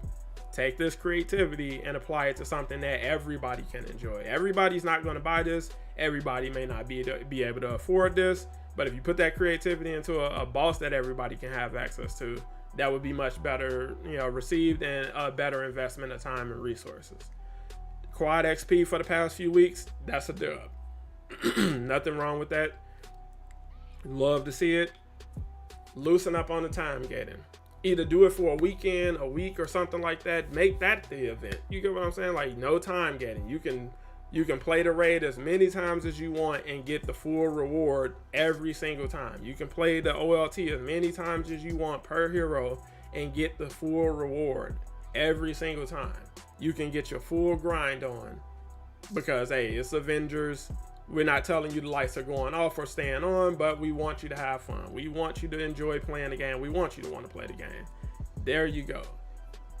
It's like I've seen so many people show up and leave in the same year because of the decisions that were made.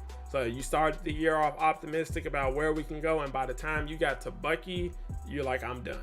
I can't support this. I don't want to support this anymore. I'm done. What's up, DJ? How you doing, man? Appreciate you coming through. It's like, just we don't have to be bad with this. We don't have to be in a negative position with this game. We don't have to head into the next year in a negative position. Like, next year can be fun for everybody.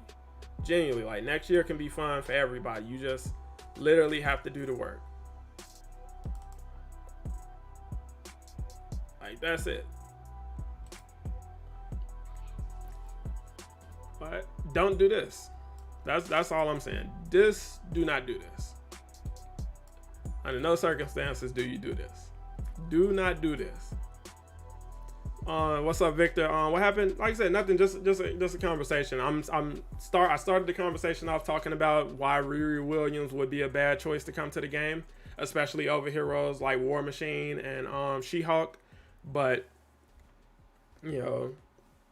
just don't do this. Like, nobody wants this, really. Not that it wouldn't be good, not that you can't do a good job, nothing of that is being suggested, but being able to do it and should you do it is two different things. Could you do it? Yes, I 100% believe you can do it. Should you do it? I do not believe you should do this. Do not do this. You're losing any goodwill you got left with a lot of people who want to see the game kind of keep kicking, keep sticking around and things like that. Don't do this. Do not do this. I get it. She fly. Hey, what could go wrong? You got another Iron Man. Just give us War Machine. I'm telling you definitively. Just give us War Machine. Rhodey, Secret Invasion is coming. He's going to be in Secret Invasion a little bit. He's going to be in Armor Wars. He's going to be a part of Secret Avengers and all of that stuff. Is like, or Secret Wars. Dude, come on, bro. Just do what makes sense. We know Riri has a future with Avengers. She'll be fine. She'll be fine somewhere else. You can keep her in the background. Hey, make her an NPC or something. She could be an NPC that talks, and you can set her up for a future hero event or something like that down the line. Just if with the year in question, with the year in the air about whether there's going to be more Avengers after 2023, stuff like this with the expectation that any hero that we do get, if we get one, could be the last. do not do this. Do not make this the last hero that we could possibly see in Avengers. Don't. If you're considering it, if it's being discussed, stop those discussions. Say this is not what the players want. I will hold the poll. I've had several polls showing she's not high on the demand list, like at all, in any capacity, but I'll do more to support my argument. Nobody wants her more than all the other heroes we know we could get. That's just being real and that's subjective. You got Young Avengers in the game. So that's what I'm saying. Like, so you're in the minority. And it's like, you're in the minority, you're in the minority. That's literally, majority rule. That's how that works.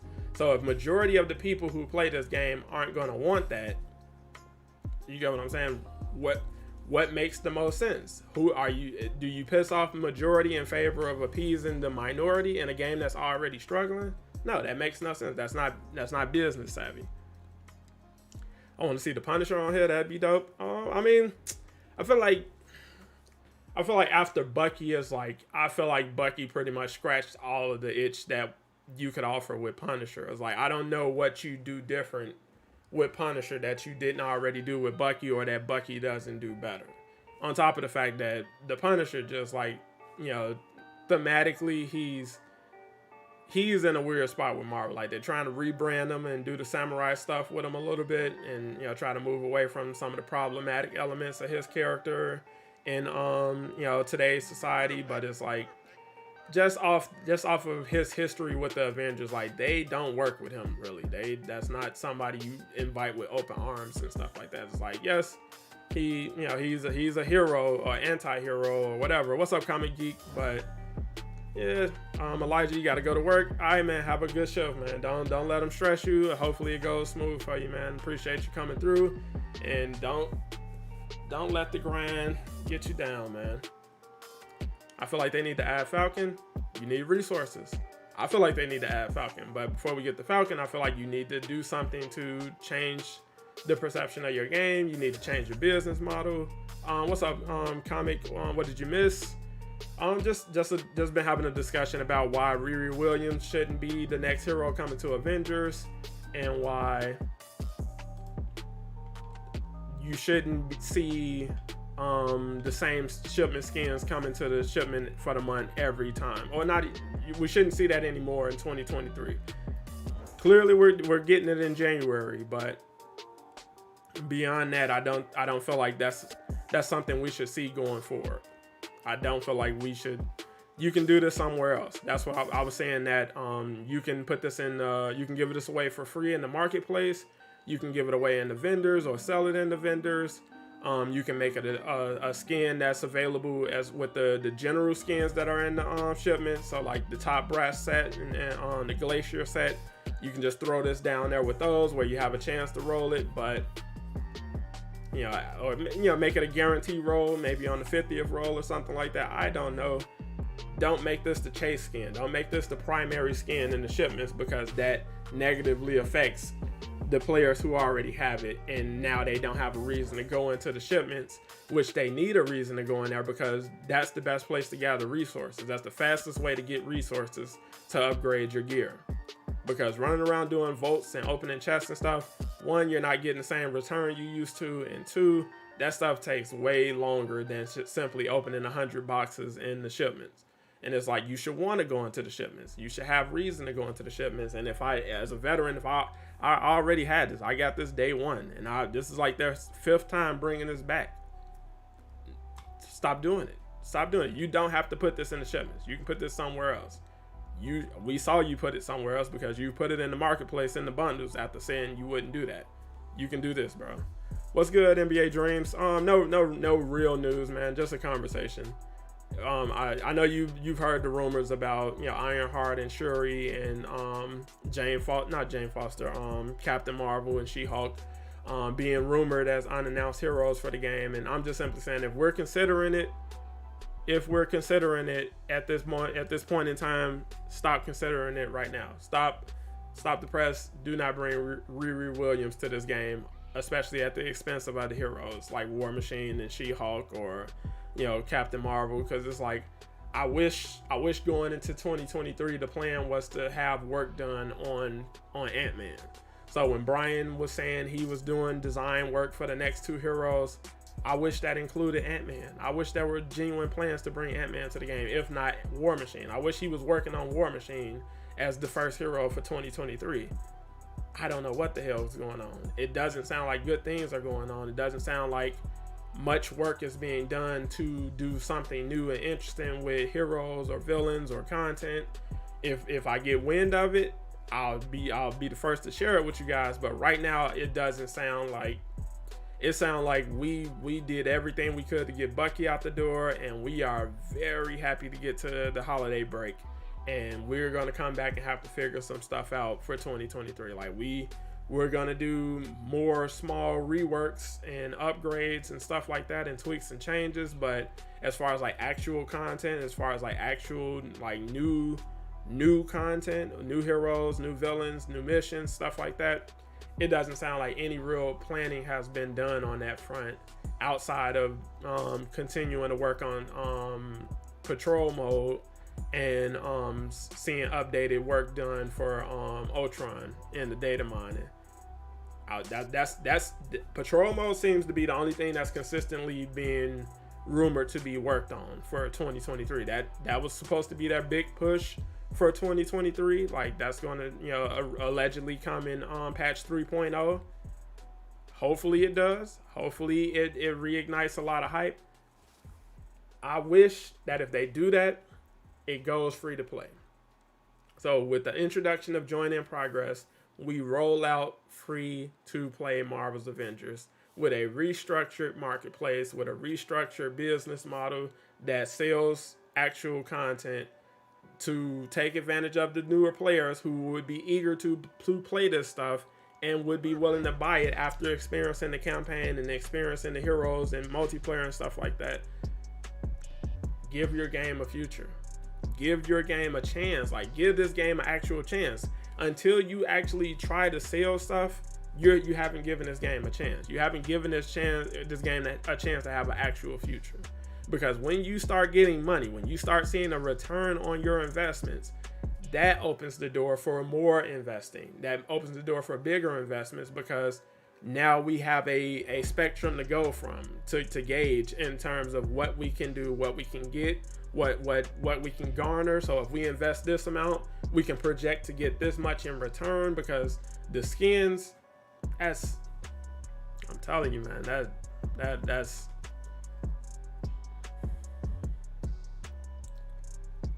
that's like manufacturing shoes, but you give the shoes for free and you only charge for the shoestrings. Like that's like that kind of stuff just doesn't make any sense, bro. It makes no sense, man. It's like making cars. We manufacture cars, but we only sell you the tires. We just charge you for the tires, bro. That's it. We charge you for the tires. You can get a brand new 2024 Lamborghini. You just pay for the tires. It's like, who wouldn't want that? Who wouldn't take that deal? Are you going to be in business long though? Because you got to pay engineers to make those cars. You got to pay engineers to put that car together and design that and all that stuff. They're not cheap. They don't work for cheap, and they have to be paid for their work. And you're only selling the tires, bro. Like that's the kind of handicapping that's going on with this game. Again, Riri Williams, fine character, bro. She's fun. She can be great. She's been great in other games. Like, she's cool to play in Marvel Future Fight. I can't think off the top of my head what else she's been featured in game wise, but it's like I don't doubt that she's going to be interesting, to play as. I just don't want her at the expense of other heroes I know we could get, and I know that we won't get if we get her. So if we get her by the middle of next year, you're not getting She-Hulk, you're not getting War Machine, and you're probably not getting Captain Marvel, because the time it's going to take to get from June to September, the lights could be going out. Just buy more skins. Yeah, you first. So that you buy them, and once I see that works out, I got you. I got you. I'll be right behind you. Ultron Rage, Ultron anything, bro. Like I get it. It's more robots, but it's like more mechanics, different mechanics. A new villain, bro. It's an actual new legacy villain in Avengers. Like, we don't have Doctor Doom. We don't have the Red Skull. we don't have anybody. Like, anybody the Avengers typically face off, like, AIM is such a small villain for them. Like, that's such a small enemy group for them. And it's like we're not doing anything. Like, we're not doing half of the stuff we can do with this. This ain't about me. It's all about you. You the game's biggest fan. You got to keep the lights on. Only you can keep Avengers alive. So, you know, if Avengers folds, it's 100% Sadat's fault. He didn't support hard enough. He didn't believe hard enough. Midnight Suns has Hydra. They do. Why not the Skrulls? That's what I'm saying. Like, you can set up so much stuff, bro. You literally have space. You got Captain Marvel out in space right now. You got Doctor Strange. You've already teased them. You got him in the... Where is my book? I think I moved it. Yeah, my book is over there. You got him in the prequel novel. You're not doing anything. You're not even scratching the surface of what you have available to offer with this IP. Like, it's as simple as that. And it's like, you know, we've been saying it for the longest.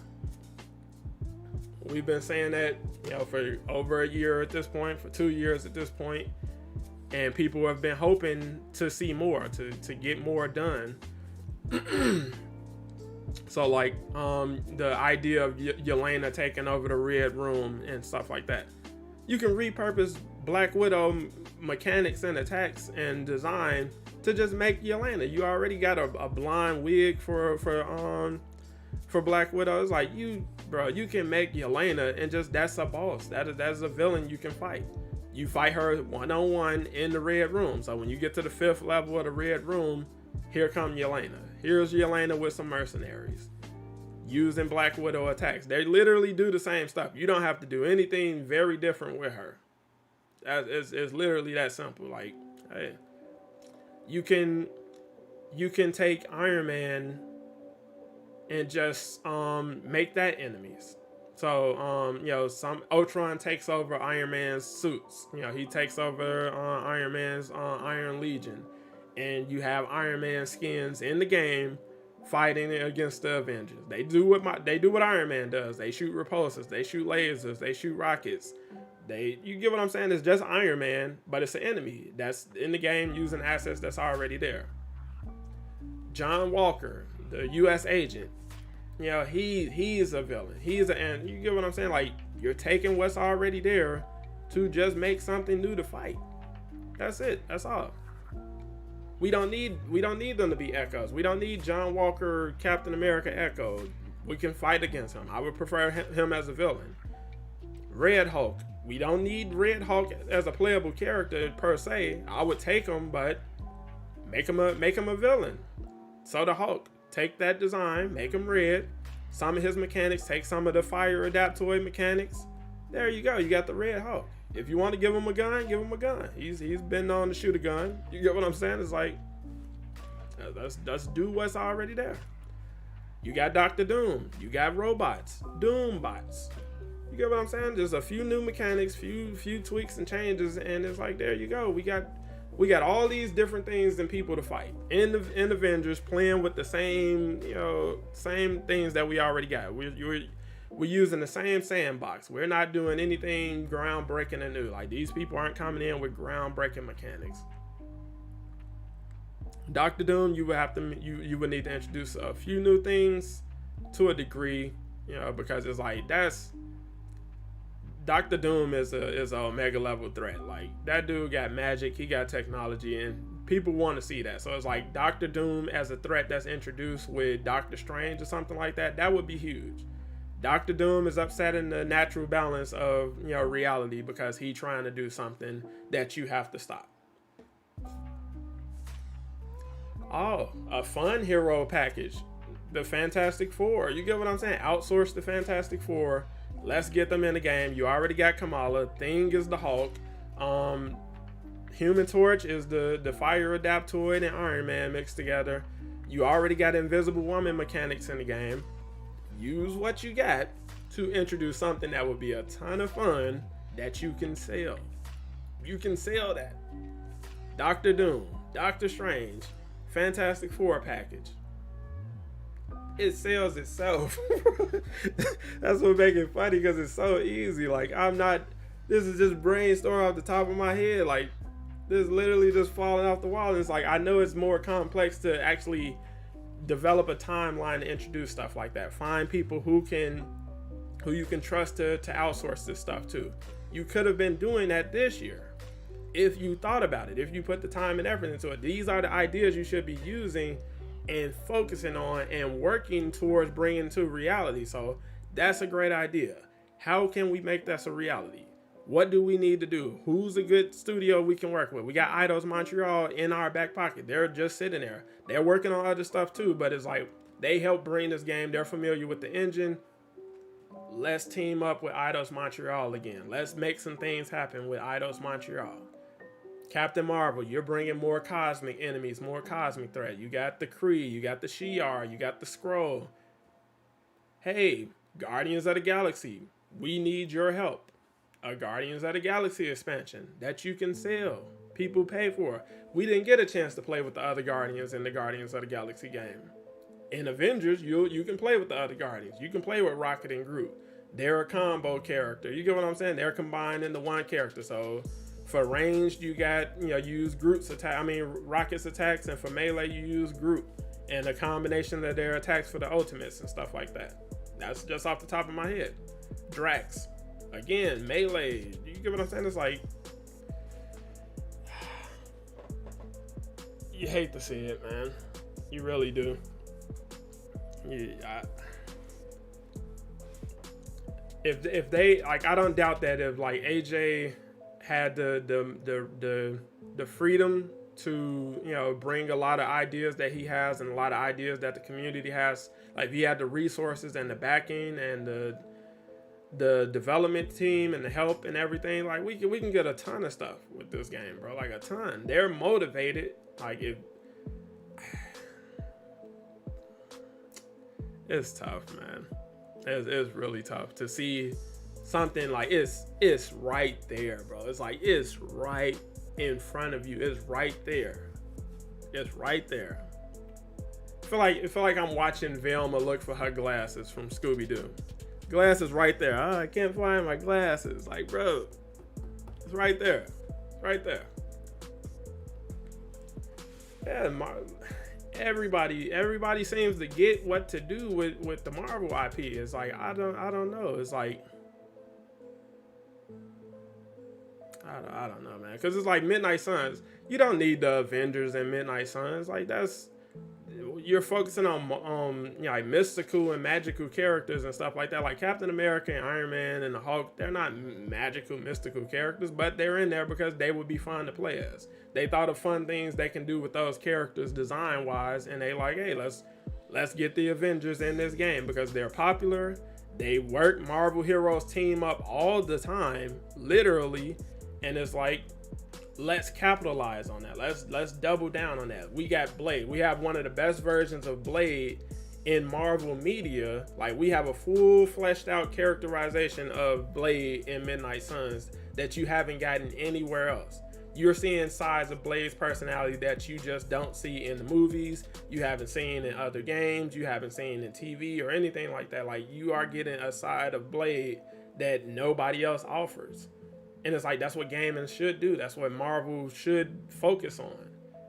You have a team up that you're not really getting anywhere else. Like, how many people were happy as hell to see Blade in Ultimate Alliance when you went to Murder World and you had to get them out of the little crane game? It's like, I wasn't expecting Blade in this game, but hey, goddamn, I got Blade. That's what's up. That's because it's Marvel, bro. You can. It's because you can. You got Cyclops and Hawkeye and Nightcrawler and Wolverine and Colossus and Doctor Doom and Venom and all that. It's like, bro, in a Marvel game. And this is like over 10, 15 years ago. Just because they can. Just because you can. Yeah, it's like, street heroes like Luke Cage and Jessica Jones. Like, bro, in this game, that will work. Yes, I know they're melee. And it's like, I know it's hard to justify that because it takes so long to get heroes. Like you take at least 6 months to get a new hero, and it's like that only leaves you room to get 2 or 3 people out in a year. And it's like, you haven't really delivered on any like powerful, like major big name heroes. So it's like you haven't gotten Captain Marvel in the game. So it would be easier to do somebody like Luke Cage and Jessica Jones and Daredevil, but at this point, nobody wants them over Captain Marvel. It's like Daredevil would do better than this. If you can give us Daredevil over Ironheart, people that would go huge. Especially if people know they dodged the bullet of getting Ironheart in his place. It's like that would be huge. But still, at this point, people want bigger name heroes like Hyperion in this game.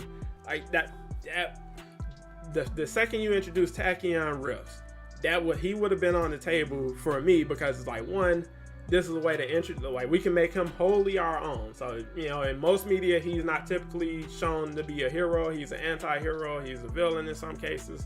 We can make him our own. So he got sucked into the Avengers world. You want to handcuff him to AIM? Have at it, bro. I don't even care. There is no Superman game. The closest you're getting to Superman is going to be fighting Superman and Suicide Squad Kill the Justice League. You have a void. Henry Cavill is gone. He's not being Superman anymore. The world wants a Superman. You can give them that in this game. Like, he can fly, he can shoot lasers, he is powerful. You can do all that stuff, and it's fun, and it's Marvel. You're pulling from Marvel history. Instead of doing Jane Foster, instead of doing somebody like Ironheart, it's like, do stuff that's fun and interesting, and it makes sense. It just makes sense, and you're meeting a demand. You're meeting a demand that nobody else is meeting right now. I would not be intimidated about bringing a Superman character to a game, you know, to a Marvel game, especially when no other game is really offering that. So you can play with Hyperion and Sentry and Marvel mobile games and stuff like that, but it's like, it's not the same as being able to fly through a whole city and just go ham. Just go ham with a powerhouse, somebody who's just as strong as the Hulk, somebody who's just as strong as Thor, but has Superman, you know, style powers. You get what I'm saying? It's like, I don't know, man. You can go crazy with his design. He got nothing but comic book skins. You get what I'm saying? Just stuff like that. Stuff like that is what I'm saying. Wonder Man is so slept on. Blue Marvel is so slept on. It's like, that's the only real good thing about the Tachyon Anomaly stuff. Is like, you got Tachyon Rifts going on, so that opens up the world. You can pull anybody from reality into your game. You can pull Miles Morales into your game. You can pull, you know, this hero to this game. You can add villains to the game and justify it as, hey, they came in through a Tachyon Rift. Dr. Octopus or somebody like that. Is like, you can bring these people in with the Tachyon Anomaly nonsense, and it's like, that's it. You introduce Inhumans, and the Royal Inhuman family doesn't even exist in this game. Like, they don't even exist. Not even. You went a completely different route in terms of creating Inhumans, and they're not even a thing. Like, they don't even do anything. They're just outside of Kamala, they're a thing in the background. Like, they're an accent to the story. Like, they're not NPCs you really use and things like that. Like, when you're saving Inhumans, they don't get out of the cages and start using their powers or nothing like that. They're out there shooting guns.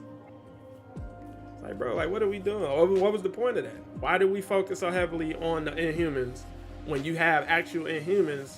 You got Dante in the game. He does nothing. He could have been a character. He could have been playable or something like that. It's like, design your own, you know, create your own Inhuman. That could have been something you added solely for multiplayer. Make your own, you know, Inhuman. So you come out with fire powers, or you can go invisible, or you can get big, or, you know, whatever. It's like, do something with the gimmick. Like, what was the point of the gimmick? Black Bolt is amazing, bro. Like, that dude is critical. He is critical, and it's like, nope. He doesn't even exist. Doesn't even exist in this game. No clue. No mention of the Inhumans. No nothing. They should have, when they saw Inhumans start popping up, that should have popped up on their radar. They should have showed up like, what is going on down here? Who authorized this? Black Bolt is coming to have a word with you, and you don't want that. You don't want a word with Black Bolt. but he came to have a word with you. You know what I'm saying? Avengers versus the Inhumans. It's a misunderstanding. Superheroes have those kind of misunderstandings all the time. They fight each other more than they fight villains at this point. So it's just like, man, like, I get it. You got limitations, you got budget restraints, but it's like, at this point, it's your fault because you insist on doing things that way. Don't forget they even dropped America Chavez, and she doesn't even exist. Yeah, it's like another person who you can bring into the game with tachyon anomalies and stuff like that. It's like, I would take America Chavez over Ironheart. She has more interesting powers. It's like, you know, I don't need an exact copy of Iron Man again. You get what I'm saying? It's like, she's close to the Iron Man than War Machine would be the Iron Man. And I don't think people understand that. It's like, if you're complaining about War Machine, you really should be mad about Ironheart. You were really going to be mad with Ironheart. If you think War Machine is the clone of Iron Man or the Echo, you might want to look at your girl. You get what I'm saying? Especially if they're putting her in this game with limited resources, you're going to get a clone of Iron Man in that direction. War Machine, no. He has a lot more options to be unique and distinct, because it's like, you would have to introduce new features to make her more distinct from Iron Man. And I don't think they're going to do that. And I'm going to be pissed if you did, because it's like, you could have did that for somebody else. You could have did that for She-Hulk. You could have did that for Captain Marvel. You could have did that for War Machine. Like, don't do this. Do not do this. I'm serious. Like, do not do this. And M'Baku, like, bro, how you introduce Wakanda? You see the Jabari mountain in the background. That should have been a planned, you know, war zone or something like that. You got to fight the Jabari. The Jabari is trying to take over Wakanda. You know, they you know, trying to make a push for the throne. M'Baku fight. You get what I'm saying? It's like, you fight it's a challenge. That's an event. You have to try to fight M'Baku head up with, you know, the Avengers. So one at a time. Now, this is a single player event. You got to beat this dude by yourself with T'Challa. Yeah. Interesting. You know, limited. You can take his powers away. You know, he drank the herb, and, you know, the strength of the Black Panther is stripped away. You know, you can do that again and just fight. You know, just do something interesting, man. It makes me believe they haven't picked up any comic books in this game. They have. They clearly have, because you giving us stuff like the Werehulk and, you know, Werewolf Captain America and Iron Man Prime. Is like, you know, this stuff is like, I don't know, man. I don't know. The Chitauri. I know I was talking to you guys about that in a poll not too long ago about doing a stream of Marvel Nemesis. But it's like, yeah, like, I remember playing that game, like, walking, you start the game off with the Thing on the bridge, he just walking, minding his business, and an invasion jump off. There's aliens coming down, attacking. People are being attacked, and you are a hero. You have to jump into action, and to be put in the middle of that, in control of the hero, and switching to each hero, you know, as you've progressed through the campaign and stuff like that. It's like, that's amazing, bro.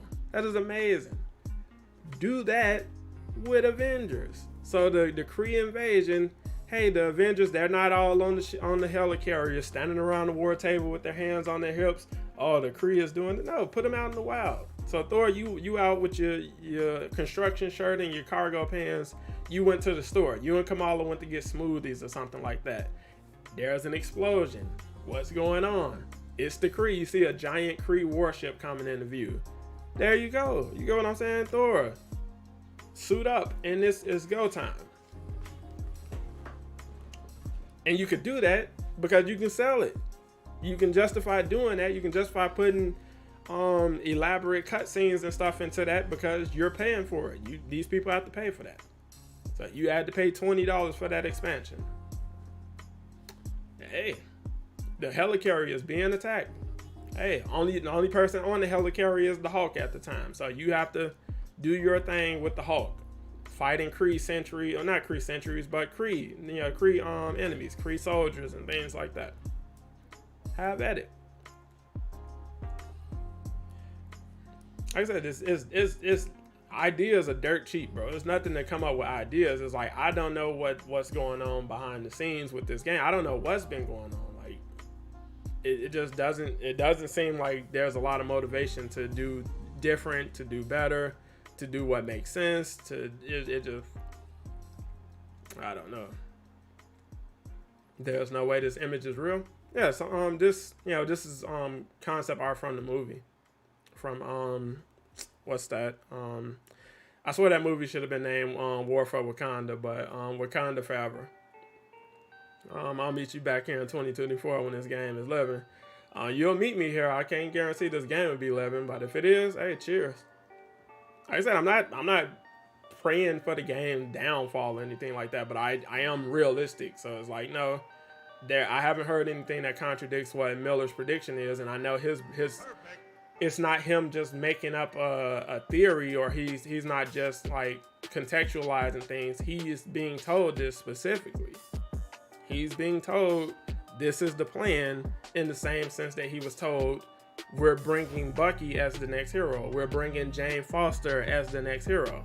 There is somebody on the project who talks to Miller and tells him what's going on. That's what I'm saying. It's not a prediction. He's telling you what he knows. He's telling you what he was told. And it's like, hey, motherfuckers just talking. He been doing a lot of talking there, because he talked about the Winter Soldier and you got him. He talked about Jane Foster, you got her. Man, do a lot of talking. You're right. Somebody talking to him. Like I said, hey, time will tell the truth. Time will tell the truth. Knowing what I know of Miller, I talked to Miller personally. I know him. He don't say stuff like that lightly. He wouldn't come out and put his name and his integrity on the line for something like that. If it's not, something like that. Is AJ that's talking? AJ doesn't know Miller, bro. If you know AJ doesn't even interact on social media like that at all. Like, it shocked me when AJ found out who I was and started hanging out in my streams, because AJ doesn't, like, outside of he did an interview with Doom on the Excelsior podcast a year ago, and he appeared on one of the dev streams, I believe, maybe two, but at the very least one. That's it. That's the most front facing AJ has done, because he just prefers to chill out, play in the background. He's a regular dude. It's like, bro, AJ, he's not risking his job for that. Not for that. I can tell you that with 100% certainty. It's like, it's not AJ. And that's what I'm saying. It's not just one person. He's talked to several people who are currently on the project, people who are no longer on the project. It's just a matter of the fact. And it's like, hey, the devs are cool. Network mechanics. Yeah, like I said, they're genuinely cool people on this project. There are genuinely, passionate people on the project. They're handcuffed to the decisions of the board or the majority. So it's like, whatever they decide, whatever the leads decide, whatever the studio is willing to fund, whatever those decisions are, they're just, they do what they have to do. So if Ironheart is promoted, yes, there are going to be people on the team who are not happy with that decision, but they still have a job to do regardless. You get what I'm saying? So it's like, it is what it is. If you believe Lejeune when he said Doctor Strange is coming, that's on you, man. There is nothing I'll be able to say that's going to steer you off of that. I can tell you with 100% confidence, though, that man was just playing. He was just playing. It's funny. I'm gonna keep it a buck with you. I'm gonna keep it a buck for anybody who saw Lejeune's Twitter post about Doctor Strange and all of that stuff. I'll keep it 100% a buck with you. We were hanging out in Sadat's stream. He was streaming on Twitch, and I told Lejeune. I just wrote in the chat that Lejeune promised me Doctor Strange was coming, and he was like, "I'll post that." And Sadat was like, "All right, hey." I don't believe it. And then you look up, Lejeune made a post talking about Doctor Strange is coming. And it's like, it's funny, but he genuinely didn't think anybody would take it that serious. He didn't think people would take it as serious as they did. Like, you can ask him about it right now. He probably still streaming over on Twitch. He was not expecting anybody to take that serious. And I'm telling you that so you could, so you could be in the know, like genuinely be in the know. So Scott Lang not coming either. Then I wouldn't expect it. There's no work being done on it. If it was work being done on it, you'll hear about it. You would have heard about it by now. They can't keep a secret over there. We know everything they're planning to do. Miller got a direct line to what they're doing. You would have heard it by now. Why don't you want my money? Hey, that's what I'm saying. Like it's so easy to make money with this game, bro. As it is, like even with the problems, even with the bugs, the networking issues, you can make a ton of money with this game right now. Go free to play, sell what you already got. So you can't charge people for stuff like Cloning Lab. That's not gonna fly. But you can charge people for the operations that had a ton of work put into them that worked just fine. You're not falling through the floors and stuff like that. I had no problems running that content. I can run that content for you guys right now. No issues. I ran the campaign back a couple months ago. No problems. I didn't fall through the floor. I didn't, glitch out. I didn't crash. No issues whatsoever with the campaigns. You can sell that stuff right now and make a ton of money. Dust off those War Machine designs. Yeah, go on. Go hard with it. But yeah, gig gaming, bro. I'm honestly just being serious with you. Like, I appreciate your optimism, but when it came to Lejeune specifically, he was joking around. We were joking around, and when it comes to the stuff Miller is talking about, again, if you wait until it's official, so it's nothing is official until it's official. But when he says he's hearing that's the plan going into 23. I give him his due credibility for that, because yes, what he reports does tend to play out. So when he reported that Bucky was the next hero coming to the game, we're playing with Bucky right now. You get what I'm saying? When he reported that Jane Foster was the mystery hero he was talking about the whole time, we can play with Jane Foster right now. And he does all of this and says all of this way ahead of the official announcement. Way ahead of it. He was talking about that day one of 2022. They had just started working on her and had just committed to bringing her to the game in December. So he started the year off on stream talking about there's a mystery hero coming. She's a female. They did some interesting things with her hair and all of this stuff. And as time went along, he started getting more and more specific. He wanted to wait until they couldn't pivot away, because he's not going to say something that gives them time to make him look foolish. It's in the case of the game shutting down, he's hoping that they do pivot away from that. He doesn't want the game to die. He's going to cover it if it does, but he genuinely doesn't want the game to die because it would be a waste of potential.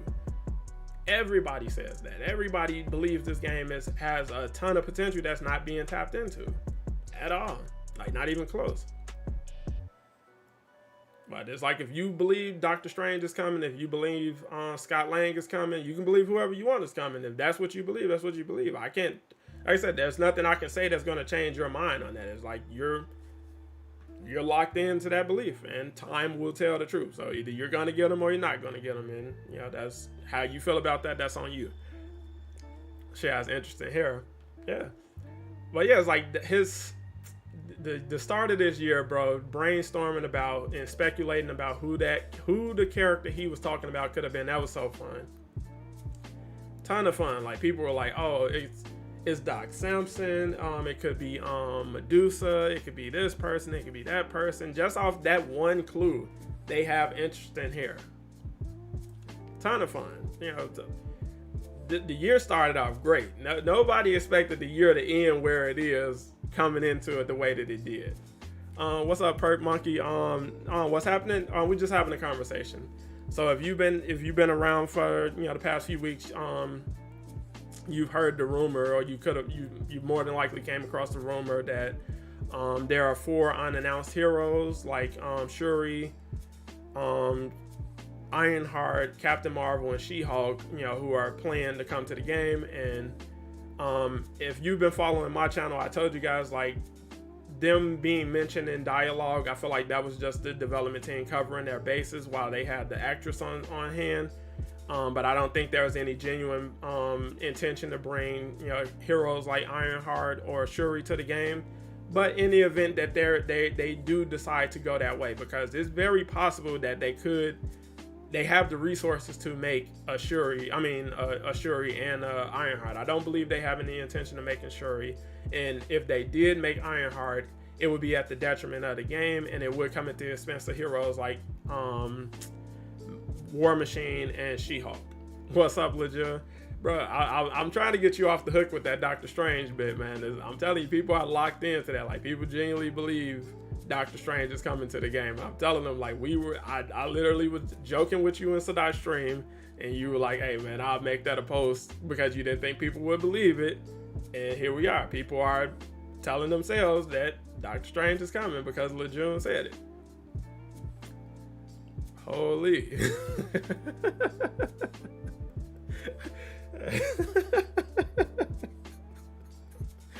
Like I said, man, it's like I said, I just try to have fun with it, man. Don't take anything too serious. Just roll your blunt. Sky Lane, War Machine, Ironheart, Doctor Strange. Hey, Levon, what are you talking about? But you really need to catch to the MCU. What you mean? Like, you talking about with the game, like in terms of like synchronicity and stuff like that? Yeah. What happened to Scarlet Witch? They never really promised her. Like, she's been rumored, to be planned. She was on the list of heroes that were supposed to be planned to come post-release. And then, they teased her a little bit with her and Doctor Strange with Zarafari and Wakanda. But there's been no, like, definitive work. Like, I don't think she has a design in the game. I don't think they've done anything to work on her in earnest. And it's a shame, but it's like right now they just don't have the budget to do it. Like, if you got Scarlet Witch at this point, she would be a clone of somebody. And it's like, I don't think that's what anybody wants. I don't think that's what the developers want her to do. And, if you want to play with her right now, if you got a PS5, go play Midnight Suns. She's in there, but that's turn-based combat, so that might not be your thing. But yeah, it's like, there are people on the development team who want to make Scarlet Witch. Like, you ask them what hero they want to, if they can work on anybody. They had the sole control over who was coming to the game, and they had the budget to do what they want. Who would they choose? A lot of people say Scarlet Witch. A lot of people say Doctor Strange. A lot of people say Scarlet Witch. So it's not an issue of them not wanting to do her. You just don't have no resources. Like, you gotta have a face, you gotta have a body, you gotta have a skin mesh, you gotta have animations, you gotta have money for motion capture, you gotta hire an actress. It's a lot, and it's like, I don't think they're in the market for that. I don't think they have any market money for that. It sucks.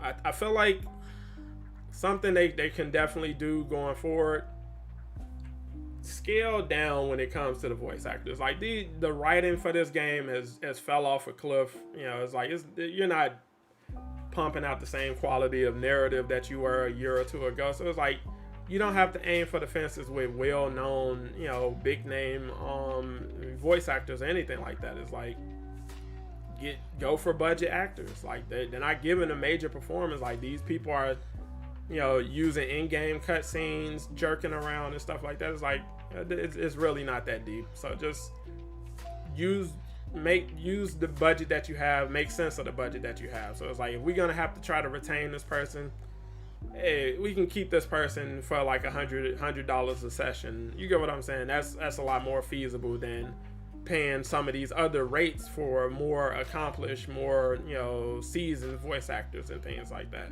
And it's like they're gonna have plenty of opportunities coming up because Marvel is gonna continue to crank out games. So if they're gonna work with Marvel, they're gonna work with them at some point anyway. But they don't have to work here. You get what I'm saying? They don't have to do this here. And again, you're going with somebody who's a little more friendly on your budget. So if you're trying to be around long term, hey, we don't have to work as hard to get this person on standby. You're giving them a leg up, so you're introducing them to the industry. Many people may not know them that well. You get what I'm saying? It's like, that's what you do. That's stuff like that makes sense. 10 heroes with Captain Marvel as the 10th. We way past 10. We on 12 heroes, I believe. Yeah, Spider-Man was the 10th, and then you got Jane Foster, and then you got Bucky. What's up, Digital? Yeah, guys, don't like I said, don't do the arguing and stuff in the chat, man. It's honest. I promise you, this game isn't worth that. It's however you feel about it. Just that's how you feel about it.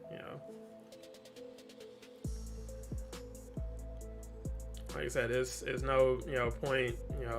10 new heroes. I get you. Like I said, I appreciate your optimism, and I hope they appreciate your optimism, and can reward that at some point. I'm rooting for you. I don't share that same level of optimism at this point, but I do hope for the best for the game. I'm just, my views are more rooted into the changes I know they need to make as a business, or from a business standpoint, to get where you want them to go. Because as constructed, you're not doing that. You can't. There's no money. There's no money coming in to justify stuff like that. So unless you just want, continuing, just continue to strain and stretch the resources that you have available, is like, those are that's how you'll get 10 new heroes. But it's like, I don't think the vast majority of people who interested in this game or who play the game are going to be interested in heroes to that degree. So it's like, if we're just constantly getting like Jane Foster level heroes, it's like, yeah, you're just constantly going to see your player base dwindle, and it's like, that's, nobody wants to see that, and it doesn't have to come to that.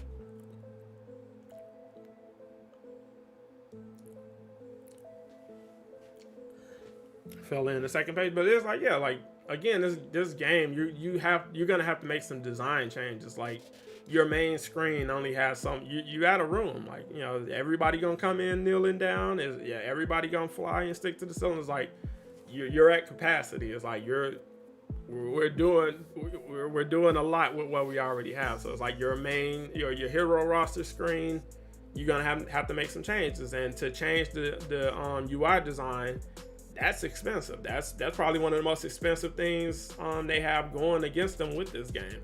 So simple changes cost a lot of money. So if you really have to redesign the UI design and for the home screen and for the hero selection screen, that can get expensive. And it's like, hey, it is what it is. Like I said, I genuinely hope they figure it out. I genuinely hope they just do what needs to be done to get that stuff going around in a better direction. But right now, I don't know if they're really incentivized to do stuff like that. We'll see, depending on how they start moving in 2023. Their moves to start the year will communicate a lot. So it's like, what we're looking at for 2.9, that'll dictate a lot. So what they communicate as coming after 2.8 will dictate what your expectations should be going into the remainder of the year. Because it's like, if we're doing the bare minimum, if we're sticking with low effort, low quality, minor updates, that's doing little tweaks and changes, all right, we're either ramping up for something big, or we're gonna do this until we get to the end, and that's just gonna be it.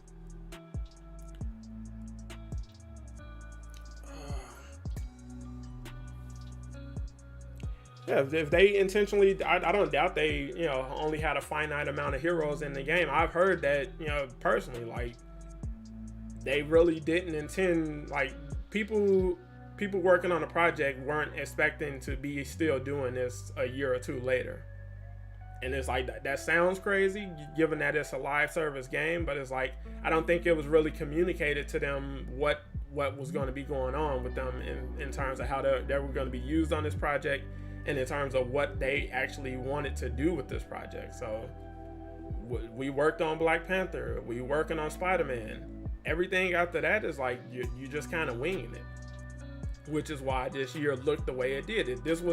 Most of this stuff wasn't really planned. There was no plans for Jane Foster prior to the end of last year. There was no plans, to deliver Bucky, at the end of this year or last year. That wasn't a plan. That was something they developed and decided on this year. And it took them 6 months to do that. And that's what you get. Cloning Lab, we had to redesign that. We had to come up with a new design for that. And that design doesn't make a whole lot of sense with what it's supposed to be narrative-wise. And that's what it is. So it's like, again, another major culprit in the game's, reputation and just current state is poor planning. Like, the planning just isn't there. Like, you cannot run a game like this without planning. So before you got the content, the post-launch content in this game and in games like Spider-Man, there was planning for that. That was already planned to come.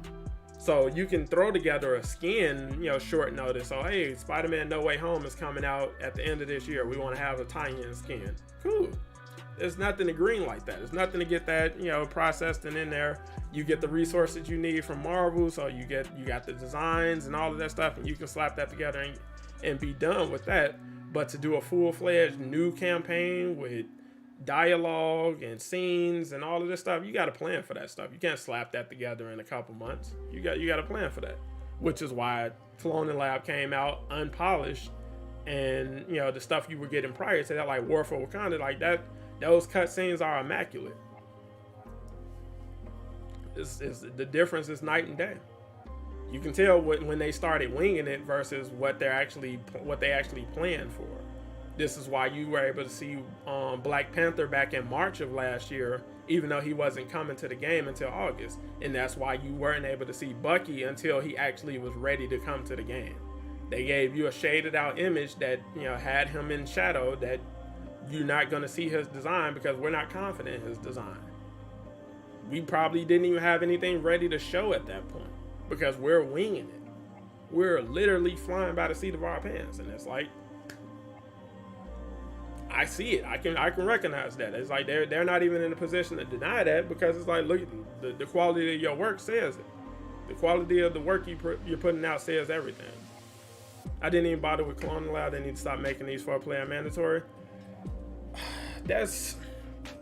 So I got mixed feelings on that because it's like, on one hand, I understand how people like you are feeling, where you like, I would rather just running this stuff solo. I would rather just running this stuff with an AI team or just by myself or something like that, or just have the option to. But at the same time, it's like they did design this game with multiplayer aspects in mind. And there are people who are, you got two halves. So you got the people who are interested in single player stuff, and then you got the people who are interested in multiplayer stuff. So you got people like Lejeune who are all about the multiplayer stuff. So it's like, he'll play stuff like War for Wakanda, and he can enjoy that, but he would much rather see content like the raid come out because that's what keeps the game going. That keeps the grind going. That introduces new loot. That introduces new power levels and things like that, which is what the game needs to continue going outside of a campaign, because you don't play the campaign every day. You play the campaign once and you're done. You don't play War for Wakanda every day. You don't play War for Wakanda every week. You play that once and you're done. But you can play the raid every week. You can play the raid every day. You can play the OLT every day, every week. All of that stuff, that's the kind of stuff that the game needs. So it's like, yes, that it's a multiplayer game. So to feel like it shouldn't focus on stuff like that, I feel like you have to.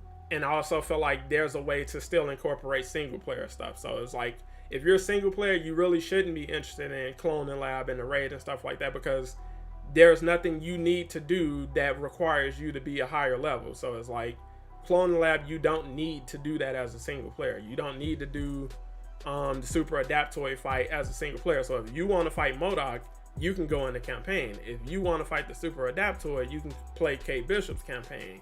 If you want to fight Claw, you can go do that in Black Panther's campaign. So it's like, there's options for you to do that stuff. A better option for you would be to for them to appease you. I feel like a better option would be to make those options selectable. So instead of having to play through the whole campaign, you can go into the campaign. Once you go into the new game version of it, the new game plus version of it, you have the option to just go into. So if you want to go right to the last encounter with Claw, you should be able to do that right up front instead of going through the whole thing all over again. But that, like I said, that's more design.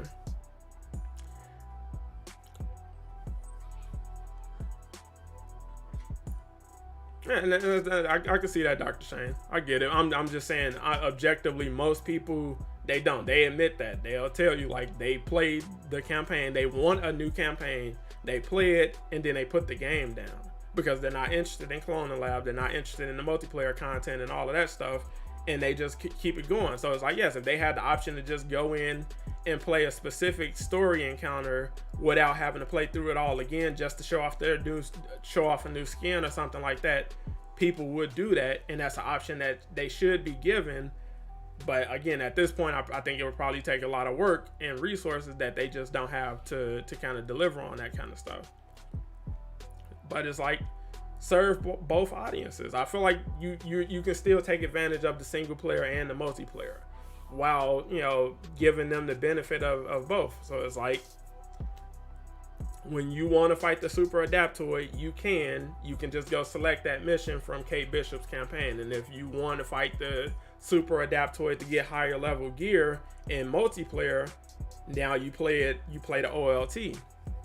So both people can play it, same mission. Both people can get what they want from it. So the people who don't care about gear and just want to see the cutscenes and show off new skins and stuff like that, you can get what you need. And the people who don't care about the story stuff and just want to play and get gear and stuff, you can get what you need. Over here, two different things, same function, two different places. You get what I'm saying? It's like, that's the level of thinking we should have going forward. They should just turn this game into a party game like the old Halo, single player with a multiplayer aspect. Yeah, or vice versa. It's like, you know, the single player stuff, give people the option to do that where they can and where it makes sense. So it's like a lot of the objectives that you have to do for the events and stuff is like your AI teammate gets in the way a lot of times. And it's like, at this point, you should have the option to remove them. I don't want to drag a full team of people with me to do certain things. So if I need to do team takedowns, I should just only be able to bring one hero in there with me, because it's like, while I'm trying to do the team takedown, you got Iron Man in the back shooting the Dread bot, killing it, and now I got to reload the checkpoint because you're messing me up. And it's like, I would rather avoid the headache of dealing with that if I can just remove everybody else from the strike team to begin with. It's like, they just need guidance. They really need a genuine lead with a vision for what this game should be, could be, and what they can make it. You get what I'm saying? Like, you can do this. This is what we're going to do, not just random, hey, well, why don't we try this? That's what you did this year, and none of that worked. None of it worked.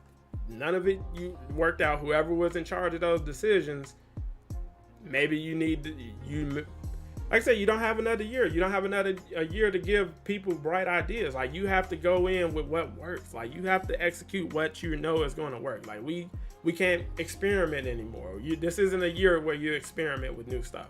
So again, the Riri Williams stuff, don't experiment with that this year. You don't risk that this year. Why isn't the Vision here? They didn't plan for him. They planned him as a potential hero to release post-launch, but there's been no work done. They haven't designed him. They haven't, they've done nothing. They've done nothing on that front. So that's why he's not here. It should be She-Hulk, War Machine, then a real fan hero like Doctor Strange, then Miss Marvel, Kree. It's like, you can, like I said, you got hero events, you got Tachyon Anomaly, you got so many reasons you can introduce different heroes. And it's like I said, it's all about execution planning and, knowing what you want to do way ahead of time. You shouldn't be swinging by the seat of your pants at this point. And it's like, I don't want to be negative about it, but it's like, yeah, it's just like the people who were in key positions, like lead positions, and who are steering the ship, you really either weren't qualified for what you were doing, you didn't really know what you were talking about with what you were promoting, or nothing. I don't know your qualifications. I don't know anything like that. I don't know. But looking at the market, looking at the industry, and looking at what we saw done with this game, it feels like you hired a complete random who has no real knowledge of gaming and no real knowledge of the current industry, and just gave them the keys to a AAA major IP to your detriment. And it's like, I just don't get it. Like when they developed the business model of we're gonna give away content for free and not sell any of it, it's like whoever idea that was, I would love to see like your resume. I would love to see how you got qualified to be in a position to make a decision like that, because that makes no sense financially. In a game that's going to need continued, resources to keep the lights on, that makes no sense at all. That's like going to buy a house. You're buying a house, so you have a mortgage now. You went and got a brand new car off the lot that has a lease or a car note now, and then you're gonna quit your job. So I just set up all this stuff that I have to pay for, but I'm gonna quit my job. I'm gonna cut off my source of income, and I'll live off donations. You get what I'm saying? It's like it makes no sense. Yeah, but that's what I'm saying. Like, as long as they drop content, you have to pay for the content. They have to pay for the content. You don't just... Okay, so from a business standpoint, I don't know if you understand that you have a team of developers. They don't work for free. You have engineers. You have all of these people that have to work on that. You have branding. None of these people work for free. And then beyond that, you have to do motion capture. That's not free. You have to do UI design. That's not free. So when you want to add someone new to the UI, you have to pay for that. You have to pay somebody to design and add that to the game. That's not free. You have to pay somebody to design the skins for these people. That's not free. You have to pay a voice actor or a voice actress. That's not free. All of this stuff, you're spending money well before you even get to the point of making money, and then your business model doesn't even give you the option to make money. So the most money you're getting from new heroes coming is hoping people buy the challenge card. They don't have to buy the challenge card. Most people don't buy the challenge card. It's just recolors and reskins with a couple unique skins in there and a couple takedowns. A lot of people can live without that stuff.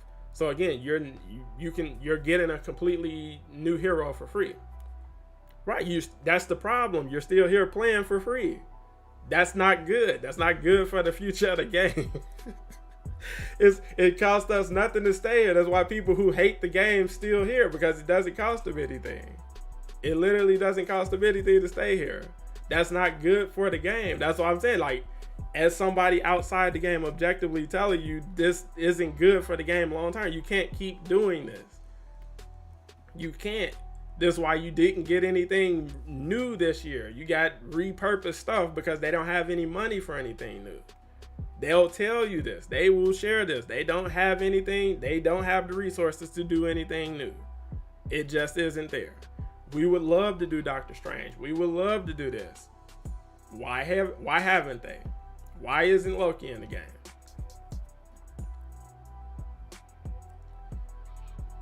What you mean? What makes me? It costs me nothing. I like the game. Me liking the game doesn't make them money. No matter how much you love this game, no matter how much you want people to come to this game, it's not making them any money. So I can say I want Doctor Strange. They don't make money from that. It costs them money to make that. And there's no way for them to make that money back. Selling skins is not going to recoup the money that they spent bringing that to the game. That's what I'm telling you, objectively.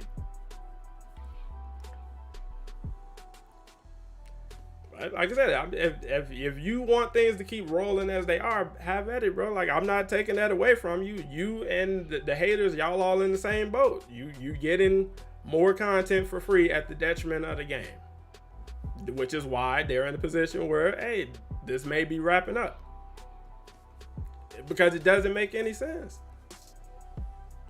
It just doesn't make any sense. It doesn't make this makes no financial sense at all. You promote this idea to anybody and they're going to tell you that makes no sense. If it don't make money, it doesn't make sense. That's just real. So I have to spend money to make this, and I have no potential to make money.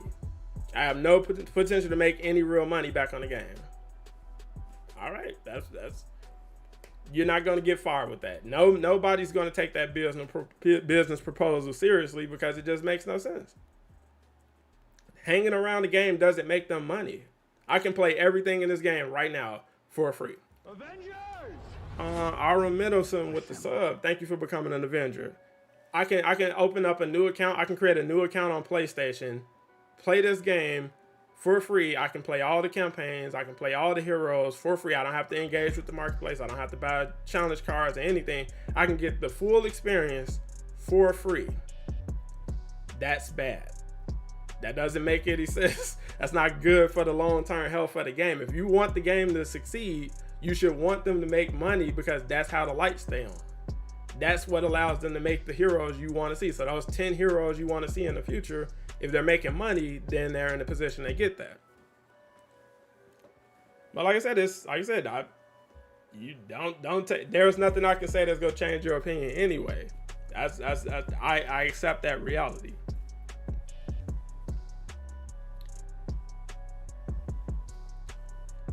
How are they getting paid on the back end of this?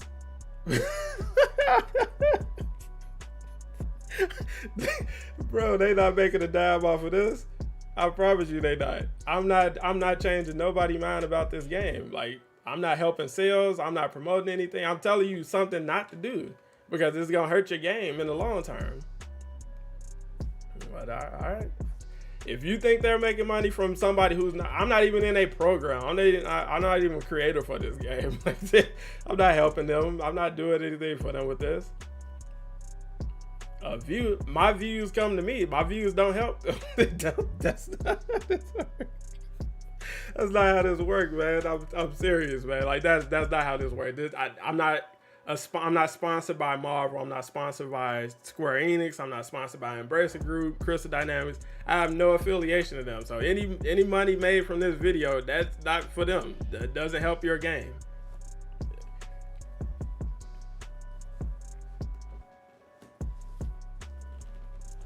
Yeah, it's like that's what I'm saying. Like I'm saying charge for stuff because I want the game to succeed. I'm not trying to turn people off from the game. I'm trying to help. People will pay the game. People will support this game. People will pick up this game for free, and when they see the option to buy other heroes, they'll pay for those heroes. People buy heroes in Marvel mobile games and every other game you can find because they want those heroes and they understand the market. Hey, this is how it works. You want your people to be stronger, or you want to level them up faster, you pay for that. People understand that kind of stuff. This isn't anything new. That's it. But yeah, it's like me telling you that they need to change their business model. That's me genuinely telling you that because they need to change that because the game cannot continue to exist under its current business model. Like it just isn't gonna. It's not gonna happen, bro.